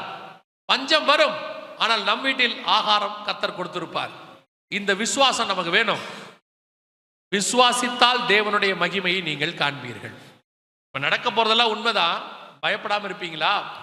இது உங்களால முடியுமா? இஸ்ரவேல் முழுக்க, எகிப்து முழுக்க வாதை வந்தது. அது இஸ்ரவேல் இருந்த கோசே நாட்டில் மட்டும் வரவில்லைன்னு பைபிள் சொல்லுது. அதே தேவன் தான் இன்னும் ஜீவனோடு கூட இருக்கிறார். உலகம் முழுக்க தண்ணீர மூழ்கிறது, அது நோவாய் இருந்த பேழைக்குள் மட்டும் வரவில்லை என்று வசனம் சொல்லுகிறது. அந்த தேவன் தான் இன்னும் ஜீவனோடு கூட இருக்கிறார். அந்த தேவன் உங்களையும் என்னையும் பாதுகாக்க வல்லமை உள்ளவராக இருக்கிறார். அல்லேலூயா. இதெல்லாம் சம்பவிக்க வேண்டியதே. கலங்காதபடிக்கு எச்சரிக்கையா இருங்க, பயப்படாதீங்க. இதெல்லாம் கேட்டோம்னா ஐயோ யுத்தம் வருது. ஆமா வரும், எல்லாம் வரும். நம்ம விசுவாசிக்கு என்ன பிரச்சனை தெரியுமா? இதெல்லாம் வரவே கூடாது. இதெல்லாம் என்ன செய்யக்கூடாது? வரவே கூடாது. அதுவும் எப்போ வரக்கூடாது? நான் இருக்கிற வரைக்கும் வரக்கூடாது. நான் போன பிறகு என்ன வேணாலும் நடக்கட்டும். சிலர்லாம் வீட்டில் சொல்லுவாங்க, என் கண்ணுக்கு முன்னாடி இதெல்லாம் நடக்கவே கூடாது. கண்ணை மூடிக்கோங்க. கர்த்தருடைய வார்த்தை ஒரு நாள் என்ன ஆகாது? மாறி போகாது. இன்னும் கொஞ்சம் பேர் சொல்லுவாங்க, இது கிருபையின் காலம், அதெல்லாம் கர்த்தர் அனுமதிக்க மாட்டாரு. கிருபையின் காலம். முதலாம் உலக யுத்தம் வந்துச்சா இல்லையா? 2ஆம் உலக யுத்தம் வந்துச்சா இல்லையா? சுனாமி வந்துச்சா இல்லையா? கொரோனா வந்துச்சா இல்லையா? இப்ப ஜப்பான்ல ஜனவரி மாசம் போன 1ஆம் தேதி பூமி அதிர்ச்சி 7.7 வந்துச்சா இல்லையா? கிருபையின் காலம். கிருபையின் காலத்துக்கும் அதுக்கும் சம்பந்தம் இல்ல. கிருபையின் காலம்னா என்ன தெரியுமா? இதெல்லாம் சம்பவிக்கும். இதுக்கு நடுவுல தம்முடைய பிள்ளைகளை கர்த்தர் பறந்து காக்கிற பட்சியை போல பாதுகாப்பார். எவன் மேல் இரக்கமாயிருக்க சித்தமாயிருக்கேனோ அவன் மேல் இரக்கமாயிருப்பார். கர்த்தர் உங்களை என்னையும் பத்திரமா பாதுகாப்பார். அவ்வளவுதான். ஏன்னா நாம் அவரை விசுவாசிக்கிறபடினால. யார் விசுவாசித்தாலும் பத்திரமாய் பாதுகாப்பார். இதெல்லாம் சம்பவிக்க வேண்டியதே. ஒண்ணு நீங்க நடக்காதுங்கிறீங்க, இல்ல ஆயத்தப்படாம இருக்கீங்க, நிர்விசானமா இருக்கீங்க. வர வேண்டிய காலம் வந்துருச்சு. வாசப்பள்ளியிலிருந்து கதவை தட்டுகிற வருகையில் எந்த நேரம் அழைத்து கொண்டு போவார். இப்படிதான் கொரோனாக்கு முன்னாடியும் ஆண்டவர் சொல்லிக்கிட்டே இருந்தார். WHO சொல்லுச்சு, நாங்கள் எடுத்து சொன்னோம், பைபிளில் சொன்னது இப்போ சொல்றாங்கன்னு. ஒரு கூட்டம் நிர்விசானம் பாதிக்கப்பட்டாங்க. இப்போ ஆண்டவர் சொல்றார், யுத்தங்களின் செய்திகளையும் கேள்விப்பட தொடங்கி விட்டீர்கள். மலைகளுக்கு விரோதமாக யுத்தம் ஸ்டார்ட் ஆயிருச்சு. வெகு சீக்கிரத்தில் ஆண்டவர் வரப்போகிறார். அல்லேலூயா. இனி காலம் செல்லாது. அப்போ இந்த வருகை வந்துச்சுன்னா, ஒருவேளை இதுக்கு நடுவில் கர்த்தருடைய வருகை சம்பவம், ஏன்னா அவர் வர எப்போன்னு நமக்கு தெரியாது. வருகை வந்துச்சுன்னா இதில் நான் போகணும், என்ன செய்யணும் அப்படின்னு ஒரு கேள்வி இருக்கும் இல்லையா? அதை மாத்திரம் சொல்லிட்டு நான் ஜெபம் பண்ணிட்டு பாஸ்டர் கையில் கொடுக்க விரும்புகிறேன். என்ன செய்யணும் அப்படின்னு கேட்டா, 7 காரியங்களை நீங்கள் செய்தால் இந்த வருகையில் பிரவேசிப்பது எளிது. முதலாவதாக, இயேசு கிறிஸ்துவின் ரத்தத்தினாலே பாவ மன்னிப்பின் நிச்சயத்தை நீங்கள் பெற்றிருக்க வேண்டும். இயேசு என் பாவத்தை மன்னிச்சாருங்கிற நிச்சயம் இருக்கணும். இல்லைங்க, 4 கிறிஸ்டியன் ஃபேமிலி, 2 தலைமுறை கிறிஸ்டின், 3 தலைமுறை கிறிஸ்டின், நீங்க 30 தலைமுறை கிறிஸ்டினா கூட இருந்துக்கோங்க, நீங்க பாவம் செஞ்சா உங்க பாவத்துக்கு நீங்க தான் மன்னிப்பு கேட்கணும். கிறிஸ்தவங்களா இருக்கிறதுனால பாவம் செஞ்சதுனால பரலோகத்துக்கு போயிடலான்னு நினைக்காது. நான் ஏஜி சர்ச்சில் மெம்பரு, அதனால எனக்கு பரலோகத்தில் இடஒதுக்கீடு கொடுத்துருப்பாங்கலாம் நினைக்காதீங்க. பரலோகத்துக்குள்ள இங்கே வந்து வேற வழி இல்லை. நம்ம டினாமினேஷனா சர்ச்சா காலத்தின் கட்டாயம் பிரிஞ்சிருக்கிறோம். பரலோகத்துக்குள்ள எந்த டினாமினேஷனுக்கும் சர்ச்சுக்கும் வேலையே இல்லை. அங்கே வந்து நீங்கள் ஏசியை இப்படி வாங்க, ரைட்டில் வாங்க, ஏஜி லெஃப்டில் வாங்க, சிஎஸ்ஐ எல்லாம் இந்த பக்கம் வாங்க அப்படின்லாம் கூப்பிட போகிறது இல்லை. பரலோகத்தின் வாசல்ல 2 சாட்சி, உண்மையும் உத்தமம் உள்ளவனே எஜமானுடைய சந்தோஷத்துக்குள் பிரவேசி, அக்கிரம செய்கைக்காரரே என்னை விட்டு அகன்று போங்கள். 2ல் ஏதாவது ஒன்று தான். ஸோ பரலோகத்துக்குள்ளே போகும்போது நான் எவ்வளோ தசமாக கொடுத்தேன், எவ்வளோ காணிக்கை கொடுத்தேன், என்ன பண்ணேன், அதெல்லாம் அங்கே 2வது தான். முதலாவதாக, உங்கள் உள்ளான மனுஷன் பாவம் மன்னிக்கப்பட்டிருக்கிறதா, ரத்தத்தாலே கழுவப்பட்டிருக்கிறதா, பாவ அறிக்கை பண்ணியிருக்கீங்களா, ரட்சிக்கப்பட்டிருக்கீங்களாங்கிறதா ஃபர்ஸ்ட் பாயிண்ட். 2வது, பிதா குமாரன் பரிசுத்தாவின் நாமத்தினாலே தண்ணீர்ல மூழ்கி ஞானஸ்நானம் எடுத்து. இல்லைங்க, நான்லாம் குழந்தையிலே எடுத்துட்டேன், சின்ன வயசுலேயே கொடுத்தாங்க அப்படின்னா அந்த ஞானஸ்நானத்தை பைபிள் அலோவ் பண்ணல. அப்படி ஒரு ஞானஸ்நானம் பைபிள்ல இல்லை. ஞானம் வந்த பிறகு எடுக்கிற ஸ்நானத்துக்கு பேர் தான் ஞான ஸ்நானம். கர்த்தருக்கு பயப்படுதலே ஞானத்தின் ஆரம்பம். தீமை விட்டு விலகுதலே கர்த்தருக்கு பயப்படுகிற பயம். அப்ப ஞானஸ்நானம் எப்ப எடுக்கணும்னா, தீமை விட்டு விலகி கர்த்தருக்கு பயந்து இனி பாவம் செய்ய மாட்டேன் அறிக்கை செய்து பாவத்துக்கு மரித்து நீதிக்கு உயிர் தெழுதல், இந்த ஞானஸ்நானத்தை எடுக்கணும்னு பைபிள் சொல்லுது. இதை எடுத்திருக்கிறீங்களா? அதனாலதான் இயேசு ஒரே வார்த்தையில சொல்வார், ஒரே லைன்ல, விசுவாசம் உள்ளவன் ஆகி ஞானஸ்நானம் பெறுகிறவனே ரட்சிக்கப்படுவான். தண்ணில மூழ்கி பிதா குமாரன் பரிசுத்தாவின் நாமத்தினாலே ஞானஸ்நானம் எடுக்கணும். இதை எடுத்திருக்கீங்களா தான் கேள்வி. எடுக்காதவங்க எடுங்க, இனி காலம் செல்லாது. ஒருத்தர் கொரோனா நேரத்துக்கு முன்னாடி இப்படிதான் கிடைச்ச வாய்ப்பெல்லாம் விட்டுட்டாரு. அப்புறம் கொரோனால பக்கத்து வீட்டில் எதிர் வீட்டிலலாம் அநேகர் மறிக்கிறத பார்த்த உடனே இவருக்கு பயம் வந்துருச்சு, எங்கடா நம்மவும் போயிடுவோமோன்னு ஃபோன் பண்ணி கேட்குறாரு, பிரதர் எங்கேயாவது ஞானஸ்நானம் எடுக்க முடியுமா? நான் கேட்டேன், ஏன் இவ்வளோ அர்ஜென்ட்டான்னு. அவர் சொன்னார், இல்லை எல்லா வீட்லேயும் ஆளுங்க போயிட்டே இருக்கிறாங்க, என்னைக்கு நம்ம வீட்டில் போவோம் தெரியாது, எதுக்கு ஞானஸ்நானம் எடுத்து வச்சுக்கலான்னு பார்க்குறேன்னாரு.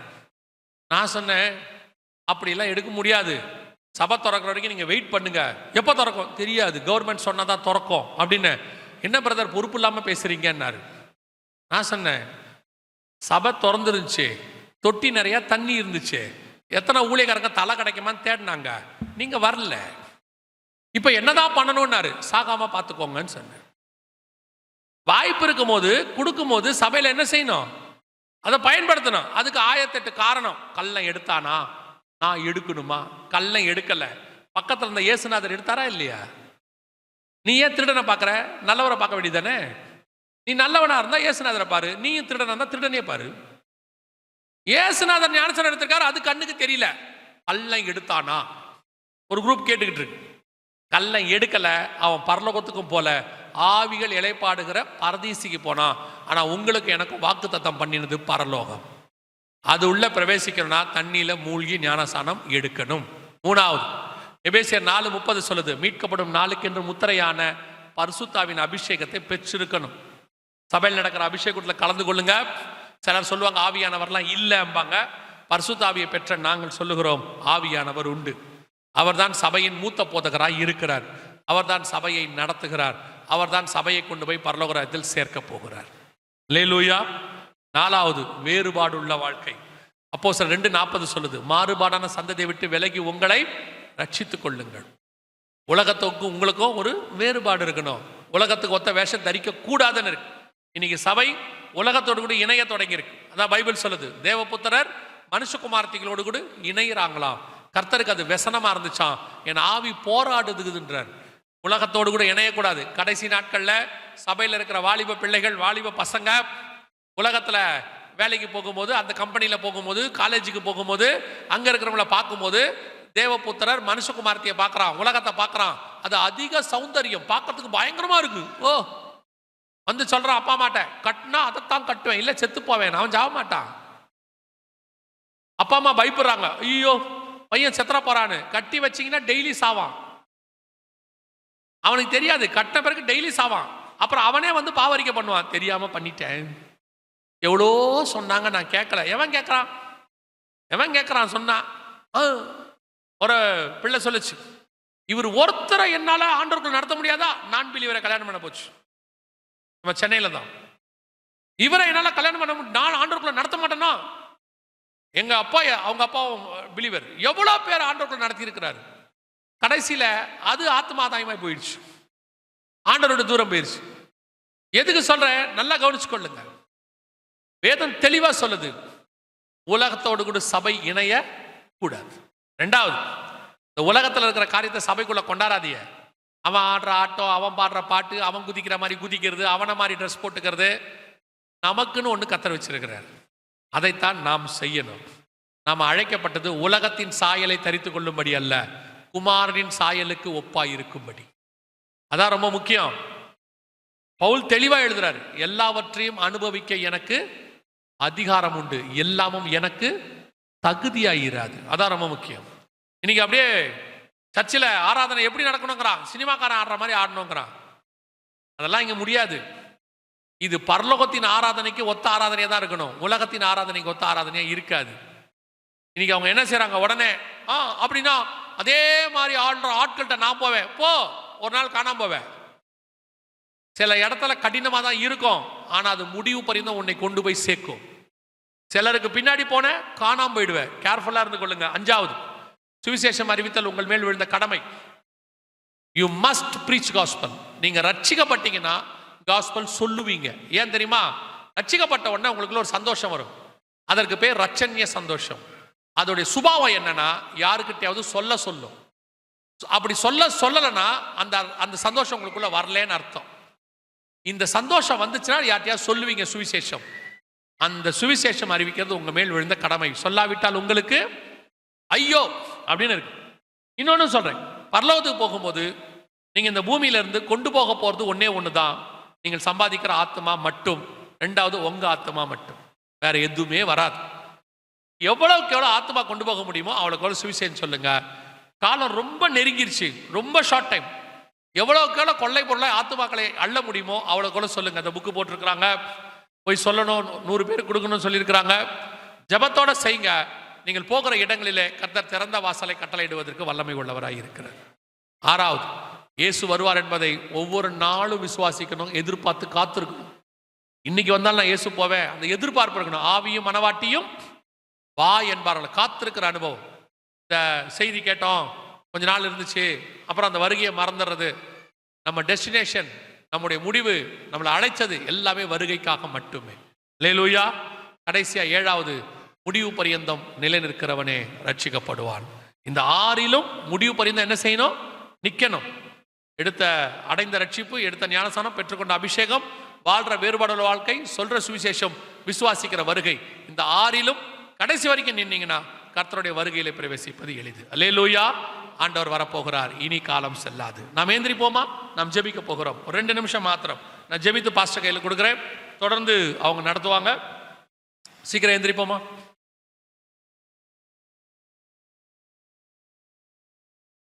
எல்லாம் கண்களை மூடுவோம். ஒரே ஒரு கேள்வியை மாத்திரம் நான் கேட்டு ஜெபித்து முடிக்க விரும்புகிறேன். எல்லா கண்களை மூடி இருப்போம். கரெக்டாக 2 நிமிஷம் தான் பாஸ்டர் கிட்ட கொடுத்துருவேன், தொடர்ந்து அவங்க நடத்துவாங்க. வேதம் சொல்லுகிறது, நம்மை நாமே நிதானத்தை அறிந்தோமானால் நாம் நியாயம் தீர்க்கப்படும். உங்களை ஆராய்ந்து பாருங்க, இந்த வருகையில நீங்க போவீங்களா? உங்களுக்கே தெரியும், உங்க இருதயத்துக்கு தெரியும், உங்களுக்குள்ள இருக்கிற ஆவியானவர் உணர்த்துவார் உங்களுக்கு எது தடையா இருக்குன்னு பாருங்க. அந்த தடைகளை இப்பொழுது தேவ சமூகத்தில் அறிக்கை செய்து விட்டு விடுகிறதான வேலை. சில நேரத்தில் நான் விடணும்னு நினைக்கிறேன், ஆனால் என்னால் விட முடியல அப்படின்னீங்கன்னா ஆவியானவர் உங்களுக்கு ஏற்ற சமயத்தில் உதவி செய்கிறவராக இருக்கிறார். ஒரே ஒரு நிமிஷம் மட்டும் கண்களை மூடி அமைதியா, இந்த வருகைக்கு நான் ஆயத்தமா இருக்கிறேனா, இன்னும் ஆயத்தம் இல்லாம எனக்குள்ள என்ன இருக்கு, என் மாம்சம் ஆவி ஆத்மா சரீரம் மூணும் கர்த்தருக்கு முன்பாக உண்மை உள்ளதா இருக்குதா? உங்களுக்கே தெரியும், ஆவியானவர் உணர்த்துவார். யாரும் இங்கிருந்து எதுவும் சொல்ல வேண்டாம், ஆராய்ந்து பாருங்க. ஒரே ஒரு நிமிஷம் மட்டும் கண்களை மூடி இருப்போம் எல்லாரும், வேற யாரும் எந்த வேலையும் பார்க்க வேண்டாம், எல்லாரும் கண்களை மூடுங்க. அந்த நேரத்தில் ஒரே ஒரு கேள்வியை மாத்திரம் கேட்டு நான் ஜெபித்து முடிக்க விரும்புகிறேன். நான் இன்னும் தண்ணியில மூழ்கி ஞானசானம் எடுக்கல. எனக்கு ஆண்டவர் இன்னைக்கு உணர்த்தினாரு, இந்த நேரத்தில் என்னை ஞானசானத்துக்கு தண்ணியில மூழ்கி எடுக்க என்னை ஒப்பு கொடுக்கிறேன் அப்படிங்கிறவங்க இருந்தா உங்க வலது கரத்தை உயர்த்துங்க. நான் உங்களுக்காக ஜெபிக்க விரும்புகிறேன். நான் இன்னும் தண்ணியில மூழ்கி எடுக்கல, கர்த்தர் எனக்கு உணர்த்தினாரு, நான் தண்ணியில மூழ்கி ஞானசானம் எடுக்க விரும்புறேன் அப்படிங்கிறவங்க மட்டும் உங்களுக்காக நான் ஜெபிக்க தான் போறேன், வேற ஒன்றும் இல்லை. யார் இருக்கிறீங்க கரங்களை உயர்த்துங்க பார்ப்போம், நாம் ஜெபிக்கலாம். ஒருத்தர் இருக்கிறாங்க, வேற யாராவது இருக்கிறீங்களா? 2 பேர் இருக்கிறாங்க, 3 பேர் இருக்கிறாங்க, 4. இது உங்களுக்கான ஜெபம் தான். 5, 6, 7 பேர் இருக்கிறாங்க.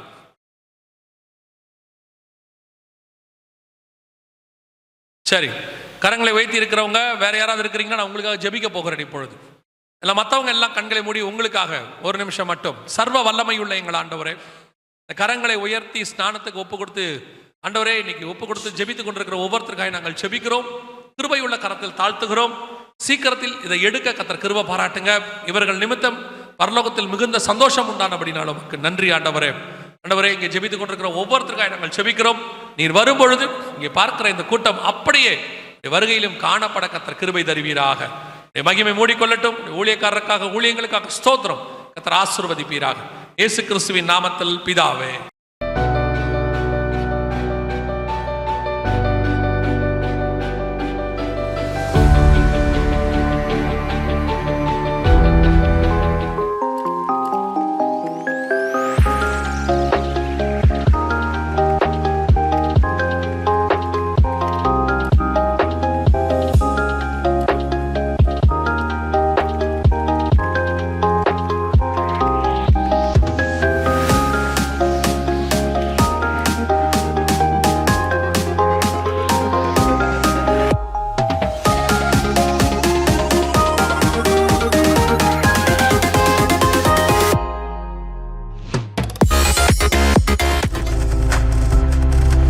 நீங்கள் பார்த்துக் கொண்டிருப்பது உங்கள் ஜாய் டிவி. உங்கள் துக்கம் சந்தோஷமாய் மாறும்.